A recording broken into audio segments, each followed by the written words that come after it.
Good evening. Anthony Strait and Jay Kaplan are here, and they're joining me for the 2021 On the Sports Lines Year-End Awards. However, a curveball was thrown, as it always does during a show weekend, as it does during 2021, in the form of NFL and sports great John Madden passing away on Tuesday at age 85. We wanted to deliver our opening comments on him real quickly, starting with Jay. What I always remember about John Madden is like with the way he used the telestrator, that folksy down home demeanor he had on the air with Pat Summerall, doing all those games together, and his fascination, which you saw every week, for football's ever evolving strategy. Coach taught millions of fans, including me, the intricacies of the game, often in the same way he taught his players when he was head coach of the Raiders during film sessions or practices, but he did it in a way that made it easy for us to understand, communicating this complex sport in layman's terms. That along with the Thanksgiving turducken, the Madden Cruiser, and the video game are how I will remember this larger than life figure. And like former Raider executive Amy Trask, I will forever associate the word boom with John Madden. I used Anthony's quote in our tributes on the show's Twitter and Facebook pages. And Anthony, it was a great quote. He wasn't just part of football. He was football. But the last line in a piece that Mike Sando and Dan Pompei did today for The Athletic pretty much sums it up. And here's the quote, guys. Madden, football, and apple pie. For generations of sports fans, it didn't get any better than that. Couldn't have said it better than myself. Absolutely. Anthony? I said, repeat the quote. John Madden was football, for better or for worse. He was football. If you was a fan of the NFC East, if him and Pat Summerall was calling your game, you knew the stakes were high. You knew, like, he spent a lot of time calling a lot of NFC East games. What was it? Any comments here? Giants, Washington, Giants, Eagles, Cowboys, whatever the case was. Washington. Yeah, Dallas, Washington. But when Fox, when they acquired the NFL and the NFC package in 1994, the biggest acquisition they made and kind of what put them on the map was bringing John Madden over from CBS and Pat Summerall and bringing a lot of the former CBS crew members over, kind of legitimized that they were going to be a sports network, just like the other big three. Dick Stockton was another one that they brought over, and when you see John Madden and just this larger than life personality that was just we also, I don't know if you saw the documentary on Christmas Day. It was a phenomenal piece that Fox put together. The old Madden team. It was probably a bigger honor. Right, I forgot about that. Players than making a Pro Bowl, believe it or not. I mean, it was like getting John Madden's his stamp of approval that you are one of the best players. I mean, honestly, Lawrence Taylor is one that comes to mind. I mean, every year the All-Man got a Howie Long, a Nate Newton, absolutely guys down the trenches that dug deep, and he said that football was won in the trenches with the big guys, the big nasties that was up front, and it was also the quirky things he would talk about. Towards the tail end of the Giants winning the first Super Bowl, he talked about the Gatorade buckets. There's a mom and a dad Gatorade bucket. They had a kid. It was actually really good. And Anthony, graphic of the bucket. So Anthony, I want to stop you right there real quickly because I want to kind of just sum this up very quickly. I want to sum this up in three phases of John Madden. The coach, a man who was as good of an X's and O's guys for the very, very short time he was in the league until his retirement when he was 42 because of the stress that the game had put on him. Commentator, a job he never originally wanted to do, but he ended up being a color commentator on all four major networks. And Anthony, you said it as good as you could yourself.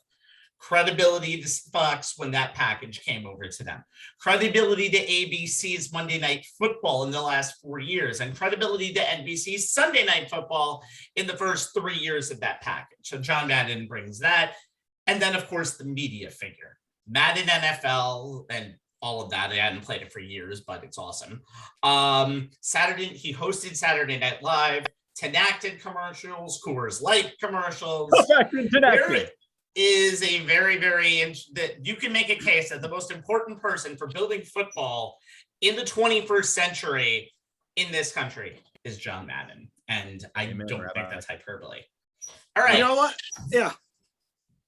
No, this is our year-end awards. This is our year-end awards as we are delivering from our commonplaces as we have been doing for 2020 and now 2021. So let's go. The 2021 year-end awards is on. This was not the year that we would go back to fully normal, but we were close to there. And with 12 months of actual sports going on, maybe it kind of was normal. Who knows? So we're going to start with our first award tonight, and that is rookies. The ones who get Hayes, the ones who get the Star Athletes Water, the ones who have to dress up in some ridiculous costume at the end of the season ritual. Thank you, baseball. Here are 4 nominees that definitely did not have to do that in 2021. They go ahead of that typical rookie definition. So here are the final nominees for our so-called Baby New Year award, because that still makes sense.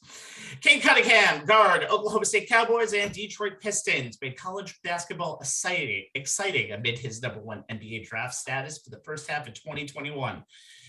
Mac Jones, quarterback, New England Patriots. Poor Bill Belichick. He had to wait a whole year before finding a new face of the franchise at that position.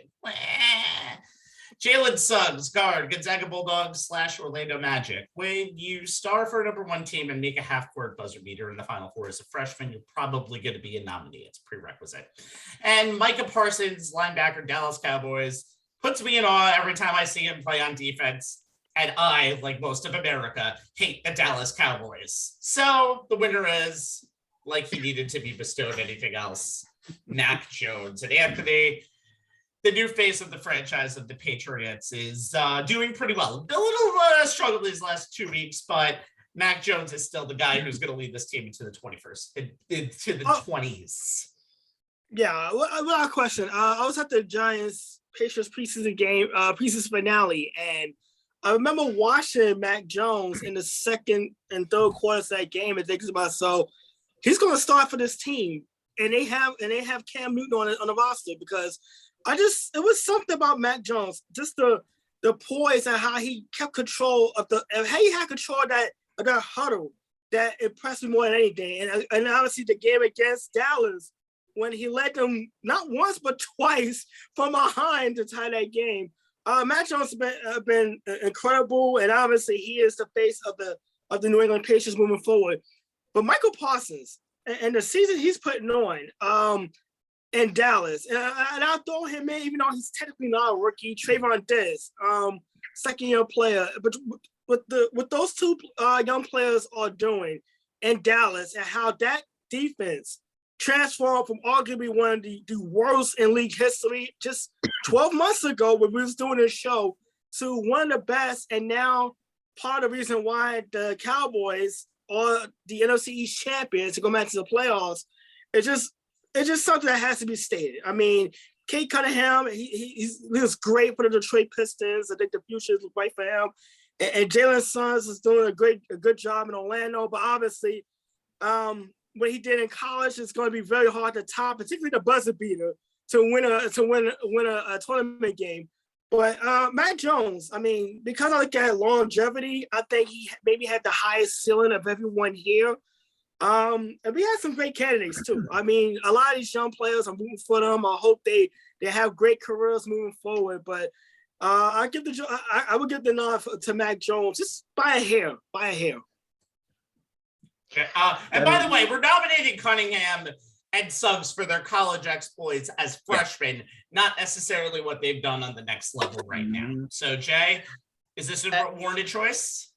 Yeah, I mean, you guys know I've been high on Mac Jones since the start of his final season in Alabama. I said on our NFL draft show back in April that of all the rookie first-round quarterbacks, he landed in the best situation, and so far that's been borne out. Has he made some rookie mistakes? Sure, but overall he's done exactly what's been asked of him. 67% completion percentage, 221 yards per game in the air, 18 TDs against only 12 picks. He's averaged 7.2 yards an attempt. His passer rating is 90.2. He's had 6 games where he topped 100.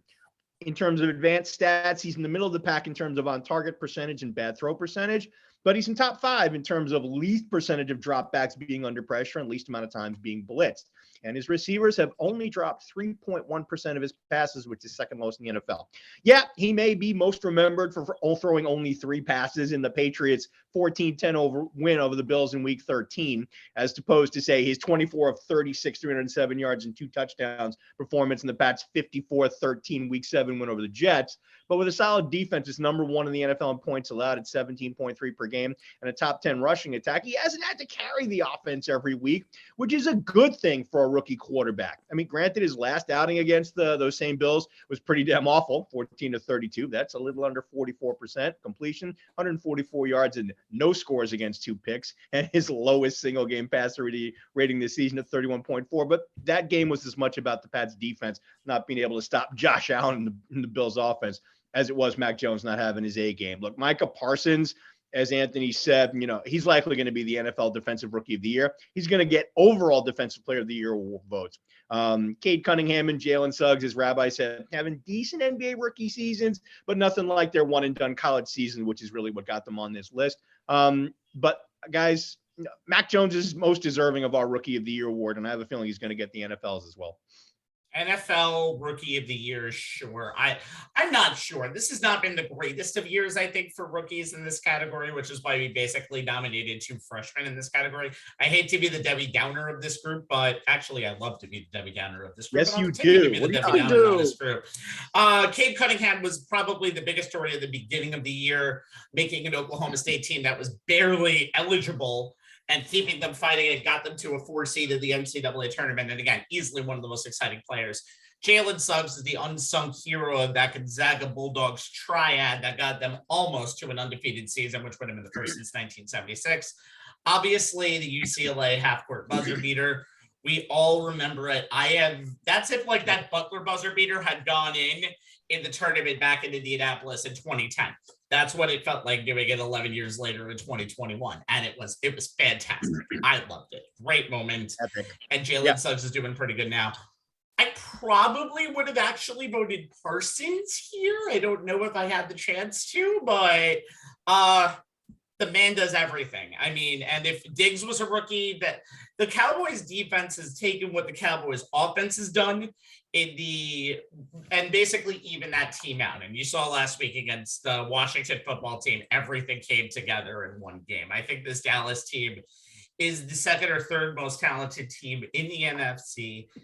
And they give that defense is led by Parsons and other people, and they give that team credibility. Mac has done a really good job for the New England Patriots. I think it's as much of a Belichick job as it is anything else. I think that's the system he wanted, that Josh McDaniels wanted to work with, and Mac is running it to the best of his ability. He still looks like a rookie out there, as you've seen the last 2 weeks, especially the first half of the Indy game and all of the Buffalo game. I would have thought about Jamar Chase in this category. He's had a little bit of an inconsistent run sometimes, but when he's at his best, he's a top 5 wide receiver right now in the National Football League. And I think that's undisputed. But I guess it, for me, is either Mac or Micah. I can go either way. All right, guys. All right. Let's move on to coaches. These are the people that discipline those rookies that we were talking about who think that they're better than the team. So we have best coach now, the head of the table, featuring 3 champs and an undefeated team coach for now. Brian Snitker, manager, Atlanta Braves. Baseball lifers, you like to tell me, coming back from under 500 in mid-season to the playoffs, to an NL pennant, to the World Series, first World Series title in 26 years. Bruce Arians, head coach and cantankerous man, Tampa Bay Buccaneers. Football lifer from number 5 seed in the NFC playoffs to first Super Bowl title in 19 years. And the guts to stand up to Mike Budenholzer, head coach, Milwaukee Bucks. Kind of a basketball lifer, I guess, leading the Bucks to a first NBA title in 50 years. Take that, Brian and Bruce. Goodbye, regular season, bud. And finally, Luke Fickell, head coach, Cincinnati football. He's coached since 1999, so we're not going to give him the football lifer term here. He's under 50 years old, for God's sakes. Bringing a group of 5 team to the CFP for the first time since ever. And the winner, my friends, is Brian Snitker. Jay, you were talking about the Atlanta Braves head coach as somebody who has been in baseball for all of his life, and he has led a very ragtag group of Braves to a World Series title. Yeah, I mean, as you said, Rob, I mean, what Bruce Arians and Mike Budenholzer did winning titles, I mean, their respective sports is impressive, but, they both had the best player in their respective sport. Well, and what Luke Fickell did at Cincinnati is remarkable, going undefeated, leading the first group of 5 team to get into the CFP. But I mean, is there a better story of a head coach than Snitker's? I mean, the road he took to finally getting his shot at being an MLB manager, let alone winning 4 straight NL East titles, a World Series, and the 2018 NL Manager of the Year award. It's a story that Hollywood couldn't have written. I mean, this is the epitome of a baseball lifer. 45 years in the Braves organization, coming in 1977 as a player, became a coach after only 4 seasons at the direction of the late Hall of Famer Hank Aaron, who was then the team's farm director. He was only 26 when Aaron gave him his first minor league managing job with the Anderson, South Carolina Braves of the Class A South Atlantic League in '82.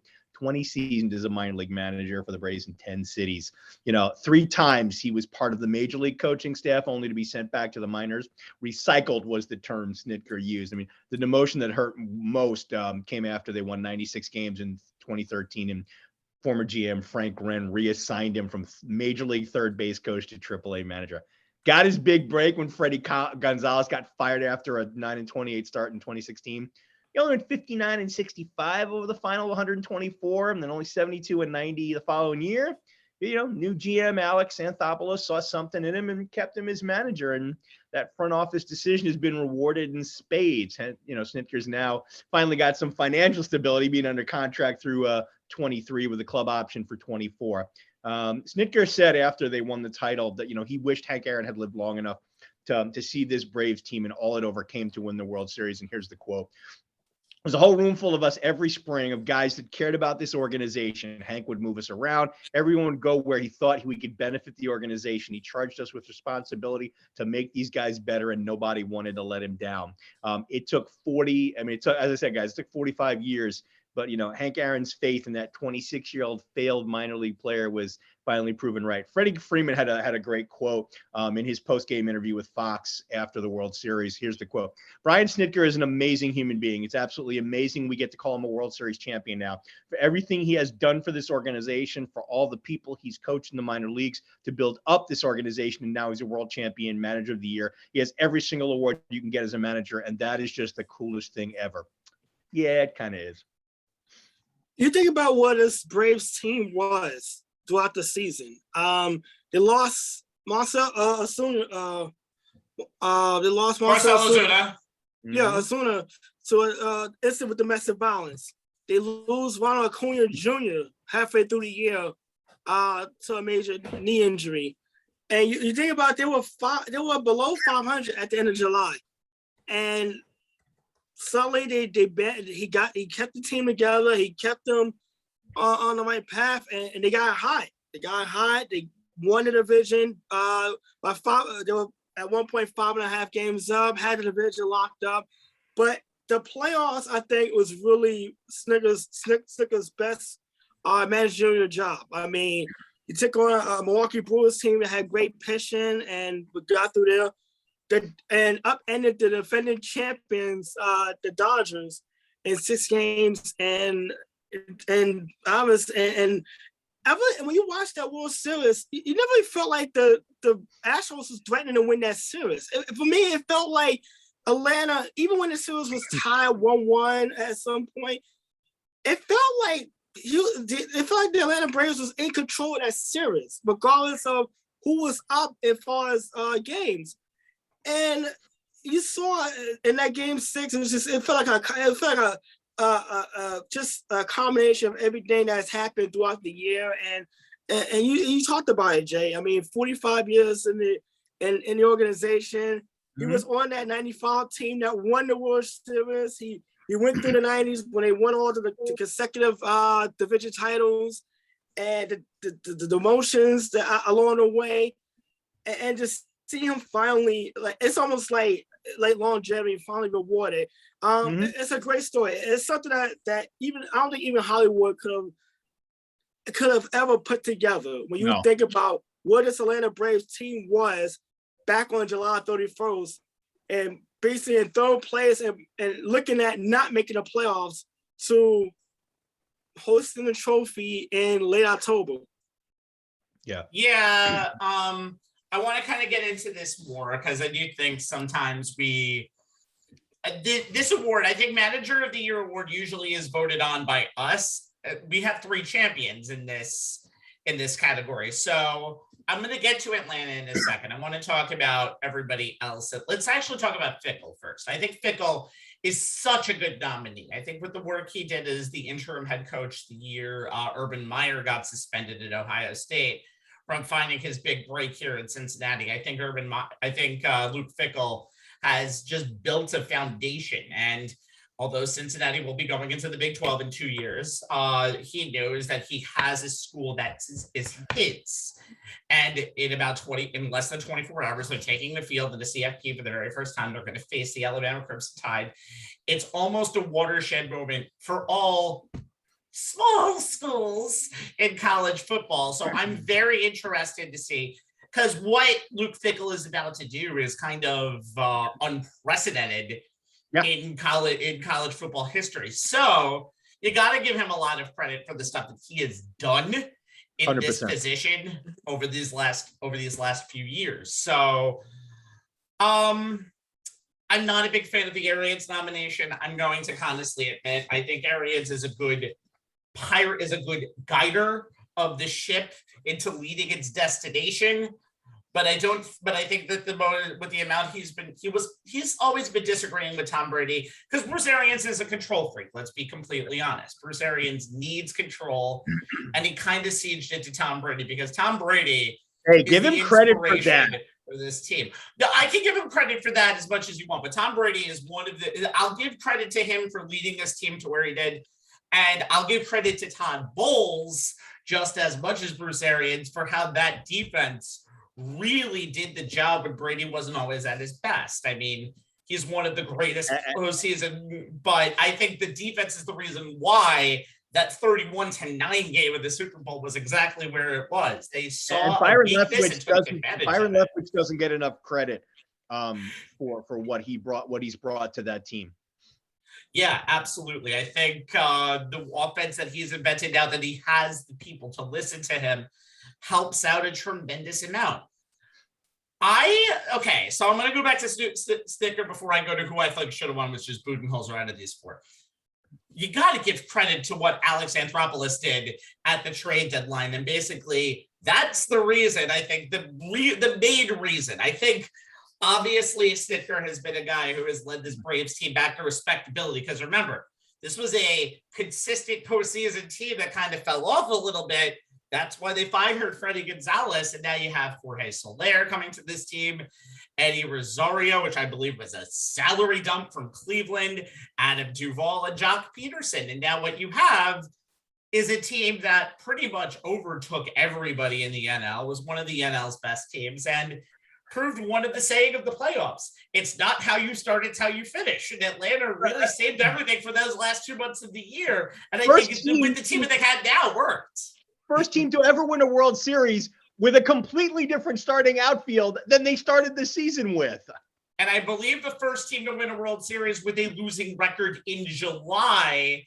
And I think the only team to have ever come close to winning a World Series was the 73 Mets. And that was the only reason because they started the season 1-2, were 0-1. So technically, but you understand what I'm saying. Yeah, Budenholzer would have been my under 500 longer. Yeah. Budenholzer would have been my pick though. And here's why. I think what he did in the playoffs, there was no more scrutinized coach going into the NBA playoffs. We had him fired. Oh, yeah, Everyone had him fired. Everyone had him fired because the reputation of Mike as this regular season guru who doesn't get the job done in the postseason is kind of, okay, what are you going to do for me lately? Is Giannis actually going to be able to do this? And I think what happened is what we have now, and that is we have a NBA champion, but Sitka definitely deserves all of the attention that he has been getting. Congratulations to him.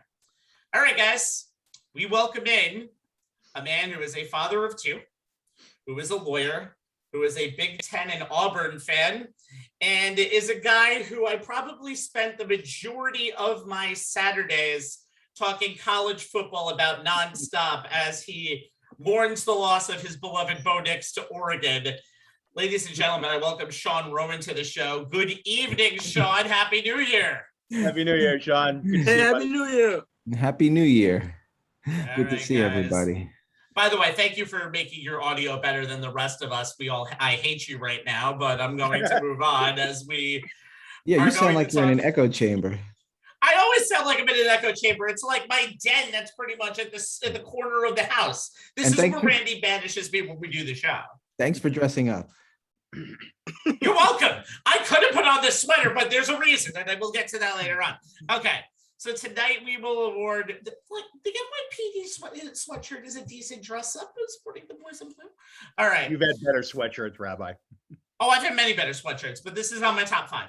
All right, we award individual awards tonight in the 4 major sports for Moment of the Year. But first up, we'll talk about the truncated season that started in January, but we're going to give a full award for NHL Moment of the Year. Nominees are Release the Kraken. Seattle has something to smile about since Super Bowl 48. We won't get into 49 as the Kraken debut. The Tampa Bay Lightning, with Hofstra grad John Cooper at the helm, go back-to-back and winning the Chalice in the City of Champions. The Canadiens back in the Stanley Cup Finals for the first time in 28 years, and they didn't even win the Molson Canadian division, and they had the worst playoff record going in. And finally, our beloved Islanders, as they win what ends up being the final game in Nassau Coliseum and forces a Game 7 in the Lightning. I'm not going to spoil what happened in Game 7, guys, though tears might come out. It's a very sad story. All right, guys, the winner is, of course, it's the Islanders. We have home bias. Sorry, we're a New York show at points. That's what we do.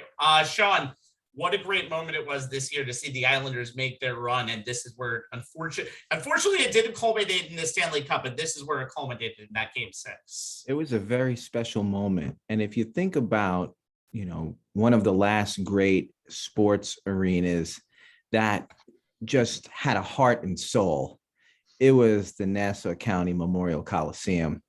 That was the place where there was, 19 straight playoff victories, which is an American record that I don't see anybody breaking. The only one who had a chance to do that was the Warriors, and they dropped the ball recently. This was the place, almost 5 Stanley Cups, 4 in a row in the 80s. I mean, I was so young. I knew that the Islanders were popular, but I didn't perceive that they were winning championships, what they meant, who they were playing. I knew that Billy Smith existed, and it was fun to watch, and he was a goalie. So I kind of got into the Islanders, just, a local popular couple of their great players. And then they fell on hard times for such a long time. And we're fortunate to have them stay in New York. They could have gone to Vegas. They could have gone somewhere else. They were really rebuilt. When they lost Tavares, I thought, they lost their best player, but they got Trotz. I'd rather have the person who's on the ice playing. But it just shows you what great organization could do. And in that Game 6 specifically, they were down 2-0, and down 2-0 to the Stanley Cup champions with that type of lineup. That was a mountain to climb. And when they scored the second goal to tie it, Mayfield scored that goal, that place erupted. And in the playoffs, it was interesting. If you live nearby the arena, I have friends. I wasn't going anywhere because of my own COVID concerns, but you could technically look up tickets about 5 minutes into the game. And for $100 for most of these playoff games, you could get in the arena, even though it was rocking. And I had a friend who was there that Game 6 who was keeping me posted with like live feeds, and I was living it vicariously, watching it on TV, then watching the footage of my friend in the arena. And then they got into overtime, and about a minute in, that steal, Beauvillier scored that goal, and that place it was better than any New Year's celebration that I've ever seen on TV. And I remember the fans were in such jubilation. They basically threw anything they had, mostly beer and cups on the ice just to say, okay, it's really the end. So they treated the ice like it was the end. And one of the announcers, I think, said, don't they realize that this is their own team? It's like, yes, they do. Welcome to New York, guys. So, I mean, and then I hope you could include this as B-roll because I sent it to you. My friend sent me a video of after they won, of them singing like, you know, soccer, ole, ole, ole, ole, in the hallways. And then all of a sudden, if you watch it, you'll see the owner, Ledecky, he gets in the mix. And he's like this old nerdy guy with a big smile on his face. And like everybody's high-fiving him and tossing him around. It just meant a ton to me. It was just such a beautiful New York sports moment. Yeah. Agreed, guys. Any thoughts? Anthony, go ahead. You know what? Yeah, you know what's so funny? That night, I was actually at Citi Field. I was at a Met game, and for most of the game, myself and everybody that was at the game, we were watching the TV monitors because we wanted to see what was going on with the Islanders and Lightning game. It was 2-0. By the time the sixth inning started, so it was like, okay, well, you know, this might be the end of the road for the Islanders. Then suddenly it was 2-1, and then Mayfield tied, you know, just as the Mets, you know, kind of scored another run, took the lead, the crowd is cheering, but it's not for the Mets. It's because Mayfield's tied the game, and people were watching it on their phones. I had the NBC Sports app on my phone, so I was watching it off and on between innings. And even the workers at Citi Field, the security, they'll run around asking people what's the score of the game, and it tells you it wasn't just if you're an Islander fan. I think it's just in New York in general because, like, honestly, the last couple of years with this pandemic has been very tough. But to see the Nassau Coliseum, even the opening round against the Penguins, and to see their Game 6 clincher against the Penguins broadcast on NBC on national television. Rather than NBCSN, what I thought was a really big piece, by the way, NBCSN. We hardly knew you. Yeah, it was a big deal. And then I just remember that night. I just remember after the game, I'm still watching the overtime, and we see Anthony Bolivia make the steal and the goal and wins the game. And I see Bill Bowles getting thrown onto the ice. I'm looking at but like me and my 5 of us on the train were looking at it on my phone. I'm like, they didn't win this game, right? I'm a little confused. But there was some mistake to the Nassau Coliseum that just stuck around for generations. I mean, there was one time, and me being a Ranger fan, the Rangers literally went several years before they actually won another game at the Coliseum. It was just like it was a house of horrors for the Rangers, and for the most part, up until 1994.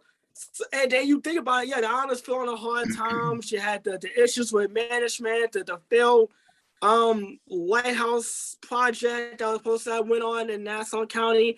And Rabbi can relate, we was both WRSU members. My first experience with the Nassau Coliseum was doing a game for the Islanders for WRSU. I was helping out that night. So the Nassau Coliseum, I don't know if the USB Arena can ever mimic what was something. It was something about that arena that it brought out the best in the Islanders. It brought out just some of the most. It brought out horror shows if you was a Ranger fan or any other opponent when the Islanders were really good. But man, that game, what a way to go out as far as that last good moment to kind of cap off the 4 Stanley Cups, the Rocky times, and then the resurgence. Just a great night overall. I can't believe you mentioned the lighthouse. That's like dirty words to any Islanders fan, considering how long that project ended up taking. Jay, we were there. Save us. I was there. Anyway, Jay, save us from all of this. I'll save us here. I mean, look, guys, the past 365 days for the NHL have been one hell of a roller coaster ride. I mean, our finalists represent 4 of the highest highs the NHL had. And while the Tampa Bay Lightning completing back-to-back captures of Lord Stanley's Chalice was my pick, I can fully understand how the Islanders run in that final game at the Mausoleum strike such an emotional chord with the rest of our OTSL crew here, as well as two of my brothers who are Islander fans. I mean, Rabbi, you said it. I mean, it was, you know, as you said, it was also really great to see the NHL's preeminent franchise, the Montreal Canadiens, get back to a place where they used to be almost a permanent resident, and that's the Stanley Cup Finals.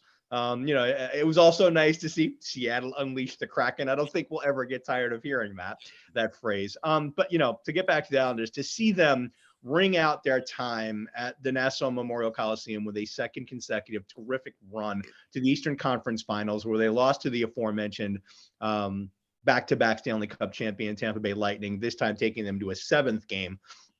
You know, the Isles won both their regular season finale, beating the Devils 5-1, and their playoff finale in terms of being at home, a thrilling overtime win over Tampa Bay in Game 6 at the Coliseum, allowing the hometown fans to go out with wins in each of those scenarios. You know, the rest of this season is going to be a challenge for the NHL, but, you know, here's hoping that by the time Lord Stanley's chalice is raised by this year's champ, they could be the Lightning again. They do have the NHL's best record as we do the show tonight. Here's hoping that we have a lot more memorable moments like these to talk about. Yes, Rabbi, I think we have completely hit our contractual obligations for the phrase Lord Stanley's chalice. I thought I was going to do the only one of those contractual obligations. You didn't need to do two more. I agreed. I actually think the Islanders deserve this award just because of what it means to this area.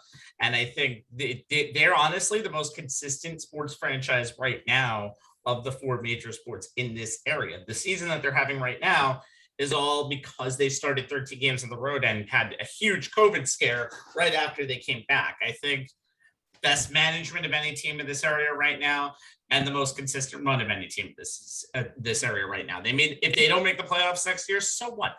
They'll probably be back next year. I remember right before we did our preview show, I said I think the Islanders might fall short this year. Boy, was I dead wrong. I think the Islanders are as good as any franchise right now in the NHL, considering they have the least resources out of the three teams in this area, and they're consistently doing better than the Rangers and the Devils. And I hope the UBS Arena provides a lot of the same excitement as the Nassau Coliseum did. Looks great. Doesn't look like the same homeliness that the Mausoleum could provide, but I'll be very interested to see. I haven't been there yet. I don't think, has any of us been there yet? Has anyone been over to USB now? No. UBS, but I'm very interested to see how this new era of the Islanders goes. All right, guys. So the NBA is the same as the NHL, season that basically was almost all in 2021. COVID issues, game postponements. Unfortunately, for Gary Bettman, the NBA has those millions more viewers than the NHL does. That's just in the United States. But we're going to do the NBA moment of the year right now. Lakers and Warriors as part of the first NBA play-in tournament. It was surreal to see Steph and Curry fight for a playoff spot, but the NBA was glad that they did. It was a barn burner. Ratings were amazing. Game was 2. Giannis in the NBA Finals. I'd give you the stats, but that's all Jay's thing. And his chase down block. Go ahead, give it. I'm not chase down, it. Go ahead. Giannis in the NBA Finals and a chase down block in Game 4 to make LeBron jealous. The Atlanta Hawks, not that they just broke the Knicks' hearts, they came back at Game 4 and Game 5 of their series against the Philadelphia 76ers, down by double digits. Broke my heart. Ultimately pull off the upset. No, that's you. Game 6, Jazz Clippers Western Conference Finals. Western Conference semifinals. No Kawhi Leonard, down 25 in the third quarter. Terrence, what a man, going for 39.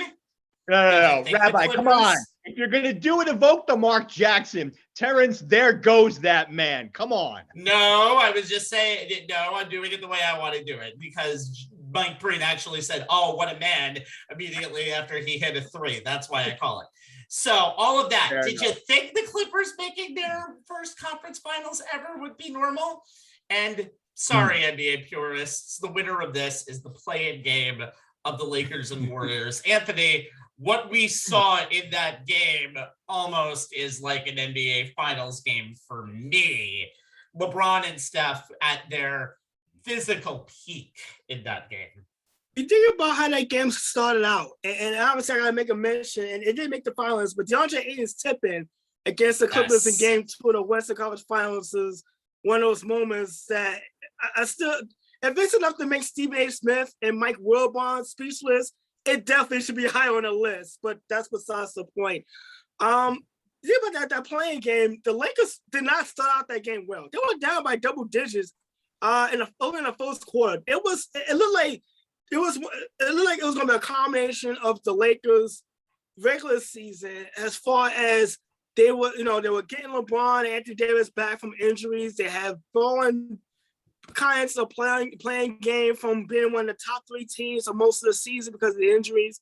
And then you had a red hot Steph Curry who just came in and was just putting up the kind of numbers that you only see in a video game. And to see LeBron and Steph Curry one more time at least, with basically everything on the line. You think about the history these two players have with their respective teams in the finals. And now this is a playing game. Now, granted, the losers still had one more opportunity to get in, but the winner was guaranteed a playoff spot. And nobody wanted to be playing for the HC, knowing that there was a really good team at the one seed at the time. And possibly it was a 1 and 2 between the Suns, who the Lakers got. But anyway, to see LeBron hit a 35-footer on the same court where Steph Curry makes those routine with the shot clock winding down kind of epitomized how much of a roller coaster game that turned out to be. I mean, there was several lead changes really in the final 4 minutes alone. And like I said, that the ratings obviously, and if you're a basketball purist, you hated the whole idea of the playing game, but they want to give you games like this, and then the Memphis Warriors game 2 nights later, and it makes a good case. Like, you know what, this playing, I was not a fan of playing a tournament at first. It's like, you know what, maybe it's not a bad idea when you get games like this. It's not always a guarantee, but as a basketball fan, I mean, you love it. I mean, to see the 2 of the top players of this generation going at it like that just to get into the postseason, that's high drama, and the NBA was like the biggest winner. The fans were the biggest winner in all of this. Yeah, I mean, Rabbi, I have to agree with Anthony on that. But before I get into my slant on it, since you asked for Giannis's final stats, here they are: 35.2 points per game, 13.2 rebounds, 5 assists on 61.8 shooting from the floor, 1.2 steals per game, 1.8 blocks per game. Finals MVP, most definitely. But like Anthony said, I mean, and if you think about it, guys, it might seem strange that a play-in game, I mean, a single elimination playoff game that the NBA created just for the last season would win our award for most memorable NBA moment. But I mean, hell, it was a strange season. I mean, think about it. As Anthony said, we got 2 teams that are usually among the tier 1 contenders. Lakers were defending champs. Warriors were the association's most recent dynasties. You got 2 former MVPs who are surefire first bat Hall of Famers in James and Curry. You got a pair of top 5 defense. And what we got was a matchup worthy of a Western Conference Finals Game 7. Okay, maybe it's a bit of an exaggeration, but I mean, not by too much. It's not, actually. This game, I mean, as Anthony said, back and forth. Game was tied at 100 with a little more than a minute to go. I mean, I can see that last Laker possession still. Ran a couple of screens to get James on a mismatch with Curry guarding him. LeBron couldn't make it work. Andrew Wiggins stayed close enough to give Curry some backup. LeBron had to give the ball up. They got it back to him. 58.2 on the clock. And as Anthony said, he was over 30 feet away from the hoop, a place he'd only made 4 of 13 from on the year. Curry closed out too late. James had enough time to set his feet, fire away. Shot hit nothing but net, and that was that. I mean, it was James's first basket to give his team a lead in the final minute of the fourth quarter, or OT, since Game 5 of last year's NBA Finals, which the Lakers lost. The Warriors had one last chance to tie the game, sent it to OT, couldn't get Curry the ball for a good shot. I mean, still, though, against 2 of the league's best defenses, the Stars still found ways to score. And arguably the biggest star of his generation hit the biggest shot of the night. I mean, it was a hell of a way to start what turned out to be a wildly entertaining postseason, highlighted by, our 2 other, finalists here. Atlanta's come back against my Sixers. The Clippers come back against the Jazz, and it all culminated with, Giannis finally getting his first NBA title. I'll tell you, if the NBA can survive the current COVID situation and make it to this year's postseason, it's got some big shoes to fill in the memorable moments department after what we saw, in last year's. Well, they've only had 11 cancellations, so I 11 postponements, so they're perfectly fine. Actually, I think it's 11. Sean, I know when we did this at the pre-show meeting, you were like, "Why is a play-in game getting this award?" I'm kind of curious if you want to expand that, or if you changed your mind since that's. Well, it seemed to sway you guys. You guys were very interested in it, so I can't argue with that. I'm looking at the most memorable moment for myself, and I was captivated by the Nets run and how well Kevin Durant played in the latter games against the Bucks. And, that game 6 effort, bringing it to a deciding game 7, which was absolutely phenomenal. And I'm looking at. He had a smaller shoe size, right, Sean? Yeah. I mean, it was a Herculean effort. Yeah. I always try to remember that these guys, all of them, even the last player on the bench, has just this level of athletic ability someone like myself can only dream of. But then I remember that what you said, I compare him to a guy who just in that situation never seemed to come up short, like Michael Jordan, if you think about the game series against Phoenix.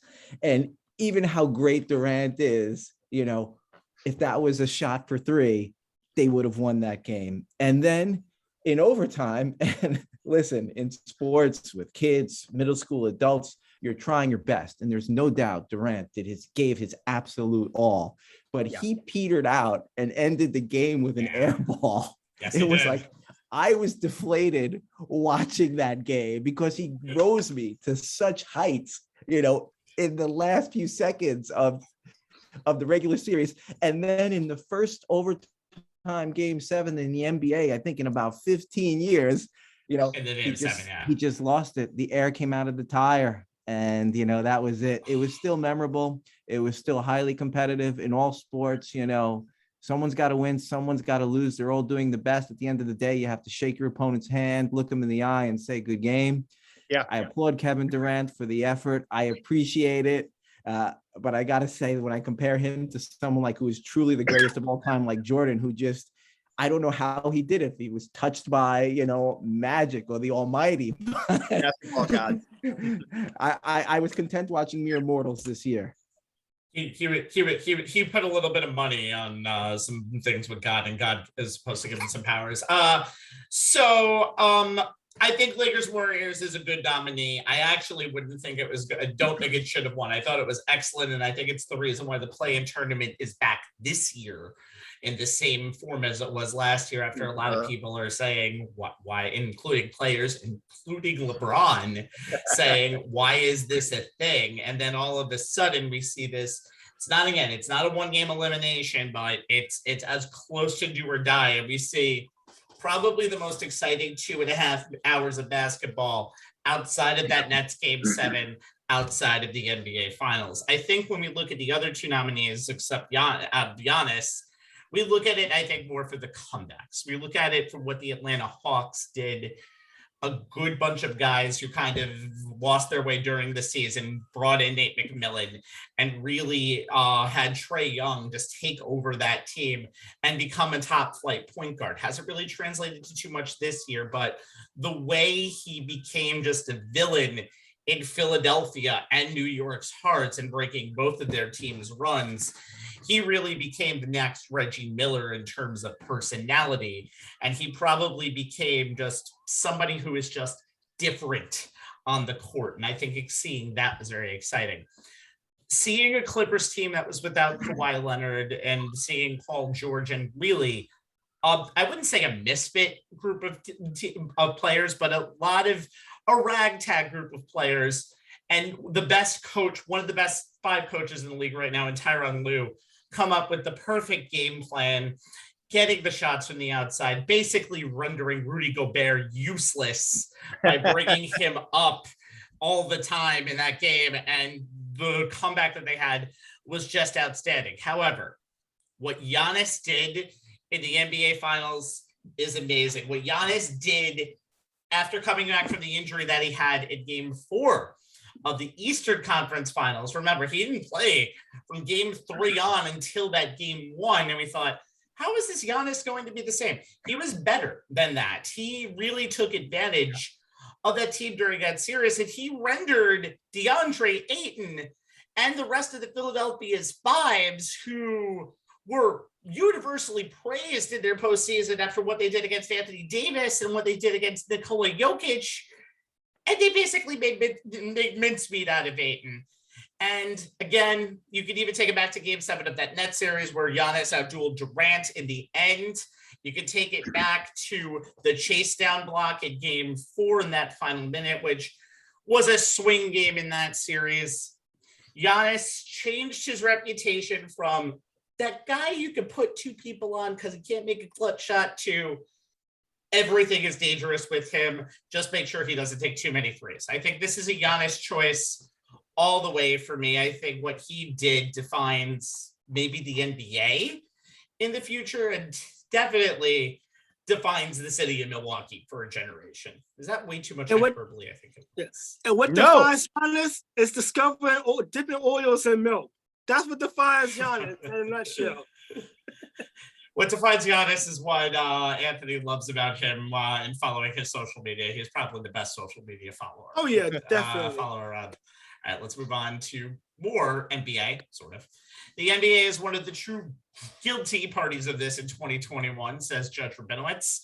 But between Ben Simmons refusing to play a minute for the Sixers this season after basically choking his entire postseason away, Aaron Rodgers holding the Packers hostage from about April till about August, and many players voicing their demands publicly in sports about vaccinations.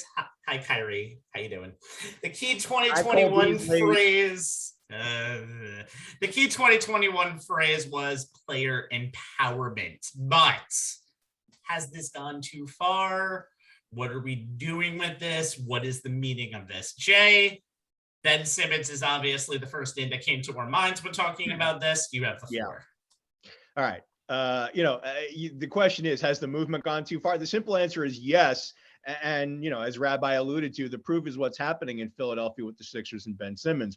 Look, we've talked ad nauseum on the show about the Sixers' epic collapse in the NBA playoffs against the Hawks, blowing multiple double-digit leads in the process.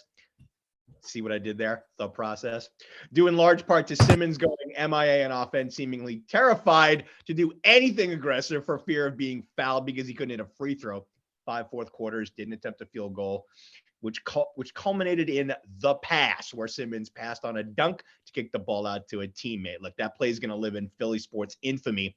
And when both head coach Doc Rivers and star center Joel Embiid called Simmons out in post-game press conferences for basically being a shrinking violet wallflower, Simmons reacted like a child who had been scalded. He huffed and puffed, scowled and stomped his feet, and then hightailed it to California to hide out from the organization. His only smoke signal was, drum roll please, asking to get traded.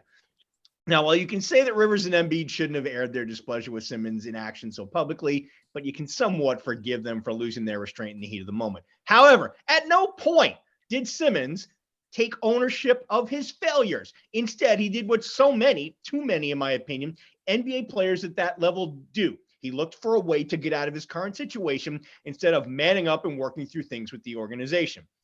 This lasted all summer into training camp, where Simmons eventually showed up, but went through the motions to the point where Rivers threw him out of practice because Simmons would not follow direction. Then Simmons claimed that he was not mentally ready to play this season, and as of tonight, that is still the case.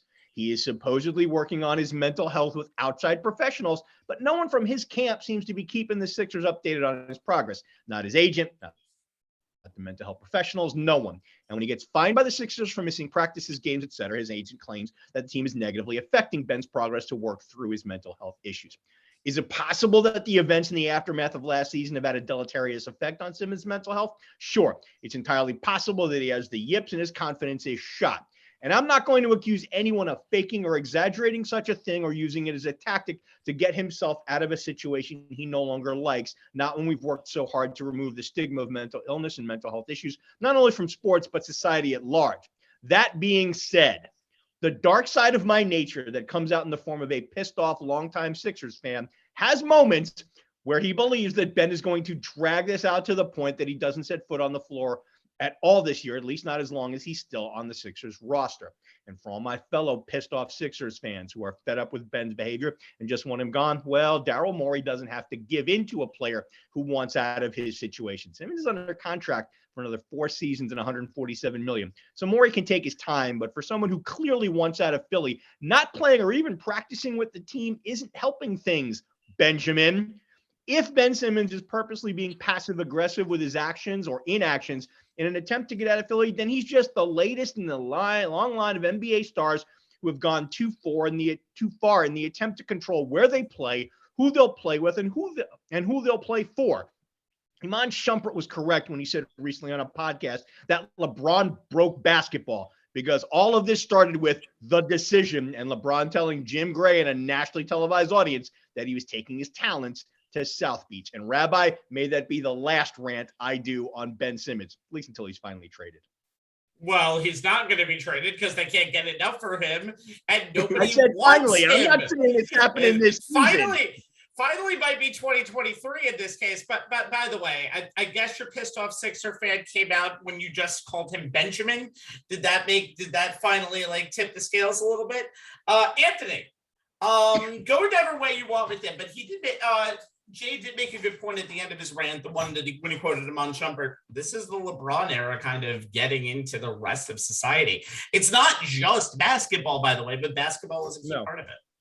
Yeah. I mean, you think of it like this. When you think of player empowerment, when I like to think of like athletes in general, just speaking out on social issues, so whether you agree with it or not, but using a platform like for more positive things, kind of use it for good. And in case of Ben Simmons, it's kind of like, okay, this is just a total lack of professionalism on his part. I don't know who's advising him on doing some of these things, but it's gotten to be ridiculous. This is the divorce that just has to happen. It just hasn't been fun. It's like we're already there. All right, the only thing they haven't done is just stamp the dotted line and just give both parties copies of the divorce papers and say, get on with your lives. This is a bit bizarre. Look, eventually I was on the side of Ben Simmons, like, you know what, when he spoke out of say he's not meant to prepare to play, like maybe, everything that went on with the postseason, a teammate and a coach kind of publicizing the frustrations on your play after an emotional loss. I get it, being attacked, but like, in the media and all that. After everything that's done, and he did not play well in the entire postseason, not just that series alone. He was dreadful entirely through the Sixers' time in the playoffs last season. I got all that, and I get that could take an emotional and mental toll, but staying away from the team, throwing a tantrum in practice, getting yourself thrown out, and then it just seemed like a laundry list of things that just culminated to, I don't want to be here anymore.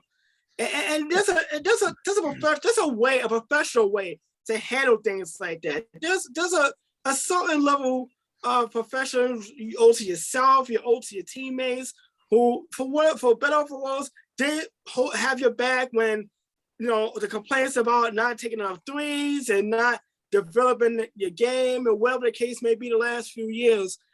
There's a certain way, and also there's a professionalism you approach the front office, organizations give you all these millions of dollars to play basketball for them. The head coach, that you could have went and talked to. I feel like there was so many things that was handled poorly, not just to an extent the 76ers, because I feel like I know the frustrations got to Joel and Doc Rivers at the loss, but maybe that should have been kept in-house more than anything.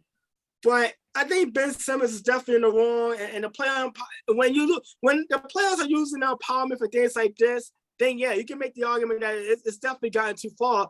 And obviously, we just saw recently with the Nets going back on their decision with Kyrie Irving also. You can kind of add that to the mix. But yeah, I mean, to an extent, maybe it's not always just about the power, but who is wielding it. And right now, we're kind of seeing what happens when power's in the wrong hands. And in the case of Ben Simmons, lack of hands, because he didn't shoot anything, we see what's going on. Yeah, I mean, Sean, and I'll throw the question out there, guys, and Sean, Rabbi, you can take this. I mean, we've talked about it on the show, between the three of us, but I wouldn't mind hearing Sean's take on this. I mean, if you think about what LeBron started, you've got players going to teams forming these, big threes or whatever. You got KD going to the Warriors just to chase a ring. You got LeBron trying to attract, A-list stars to come play with him wherever he's wound up. Latest being Anthony Davis, in LA. You got Kyrie getting, James Harden and, to come play with him in Brooklyn along with Kyrie, and then you've got, Harden and all the people he cycled through trying to build something similar in Houston. I don't know. I mean, I don't know that this is necessarily good for the game of basketball. Sean, your mic is muted, by the way. So once you unmute it, we can talk after that. Trying to really think about this, I think it's same old human patterns and problems disguised a bit differently for the modern age. When I think back, there are very few true originals in sports. And I'm thinking ones who really demonstrate a lot of sacrifice. Like, let's say Pat Tillman leaves the NFL behind, sacrifices for the country, serves the military, and we know what happened to him. Paid the ultimate price. There's another guy on another end, more comical, Dennis Rodman.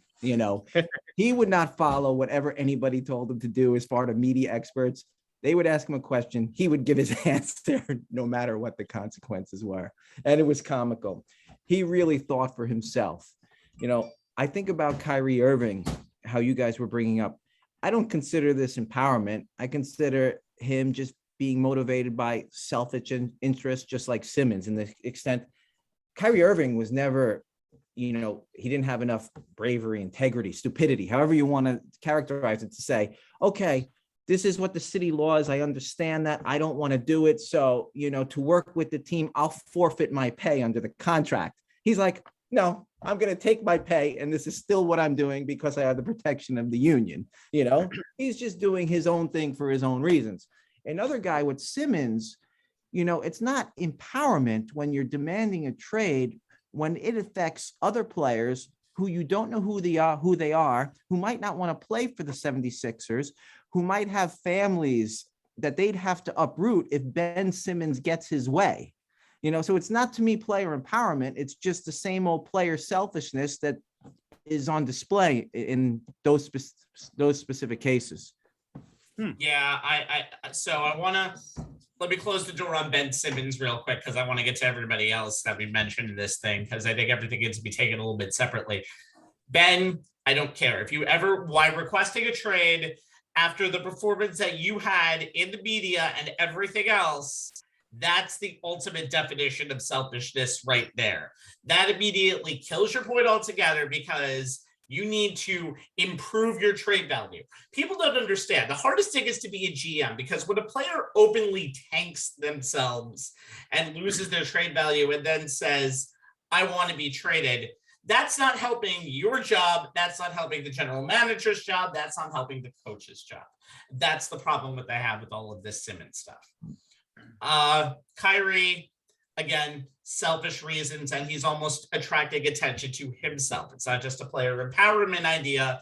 It's a me idea. And the same thing with Cole Beasley and all of his rants on Twitter, because he doesn't want to get maxed. But I want to get to the biggest name in this, and it's Aaron Rodgers.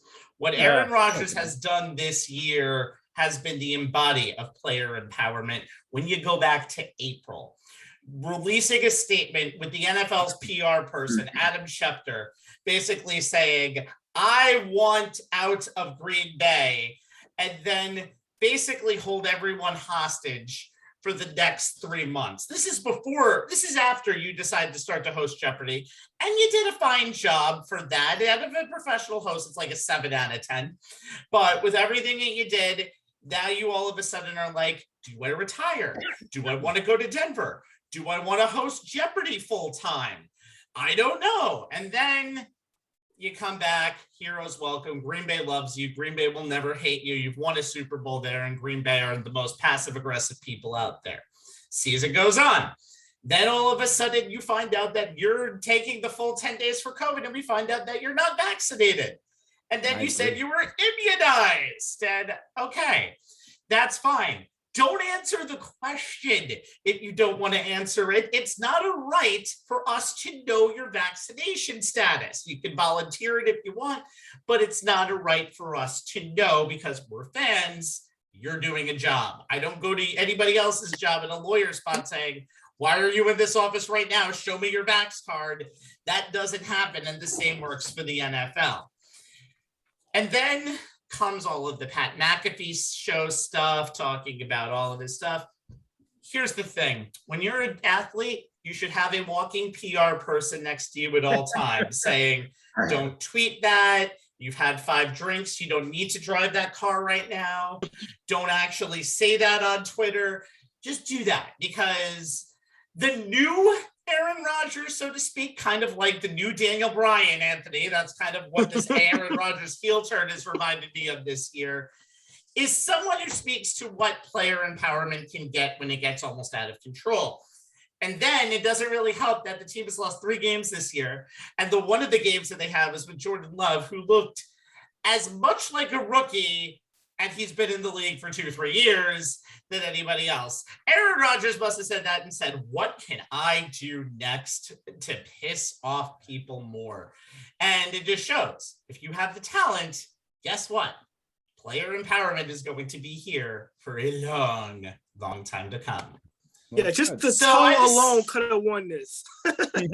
No, the toe is completely different. The toe is a completely different story for a completely different time. No, I want to see that. Oh, Jesus, the toe, for God's sakes. Let's move on. Okay, please. We will have some special guests here momentarily, hopefully. But first, let's introduce the next award. Whiskey Tango Foxtrot. Whatever, yes. Team Frank. Why? Try for Society. These are the nominees for what I'm supposed to actually be saying with these things, the What the Fuck Award, for what I could not believe I just saw in sports for 2021, and there's a lot.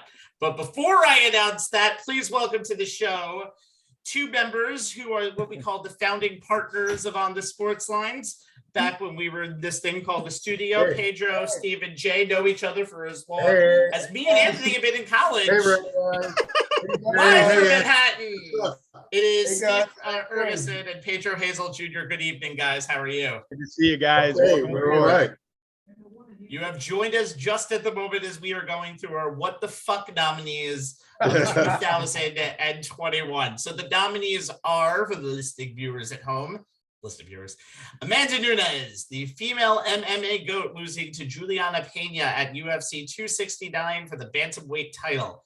It's the Tyson Douglas of MMA. Look it up. Michigan beating Ohio State football on November 27th, my 37th birthday. The curse is over, said Jay Kaplan.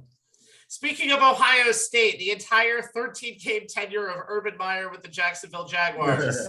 You know, the one that a lot of us predicted, except one of the 6 people who are currently on the screen.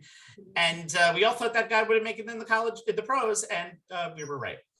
And then we just talked about him, Aaron Rodgers. We can put his entire 2021 in here. Anti-vax rant, toe showing, Packers hostage situation, hosting Jeopardy, helping Pat McAfee basically become a $30 million heir, all encompassing in one award. And because we have to put an animal in this category, a cat getting loose at Yankee Stadium on August 2nd. And guys, he was actually in line for a possible ALDS Game 4 start if everything went the way it did this year for the Yankees. That's right.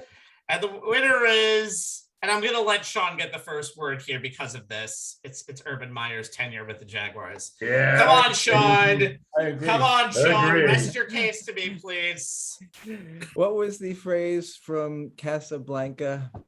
I am shocked that somebody had a bad year coaching the Jacksonville Jaguars.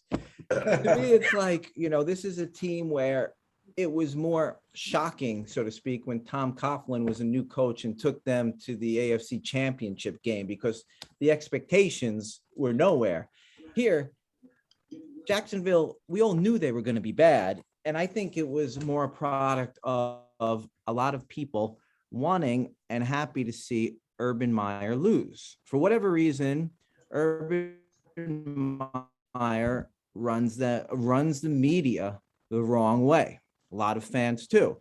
I'm going to quote one of my favorite movies, Oh Brother, Where Art Thou? Pappy O'Daniel, and I'm going to say a lot in the media is the type of people who they like to cast the first stone. I don't know where Pappy O'Daniel got that, but it's a good quote. So, I thought for this category, something more unpredictable and funny should have really got, more, vibrancy and emotion out of anybody analyzing it, like Logan Paul and Jake Paul and their boxing on YouTube. Oh God, that was type of funny.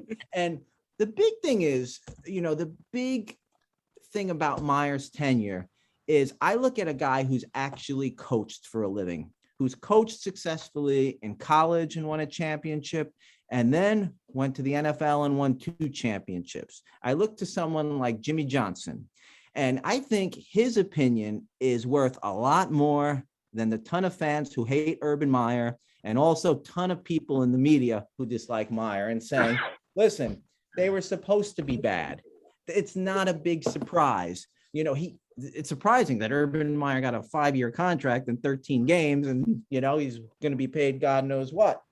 But Johnson noted that, when he was in Dallas, different era, he was more able to bring more members of his own team. He brought up, there was the Iowa strength coach, Doyle, who Meyer didn't necessarily want and left before Meyer did.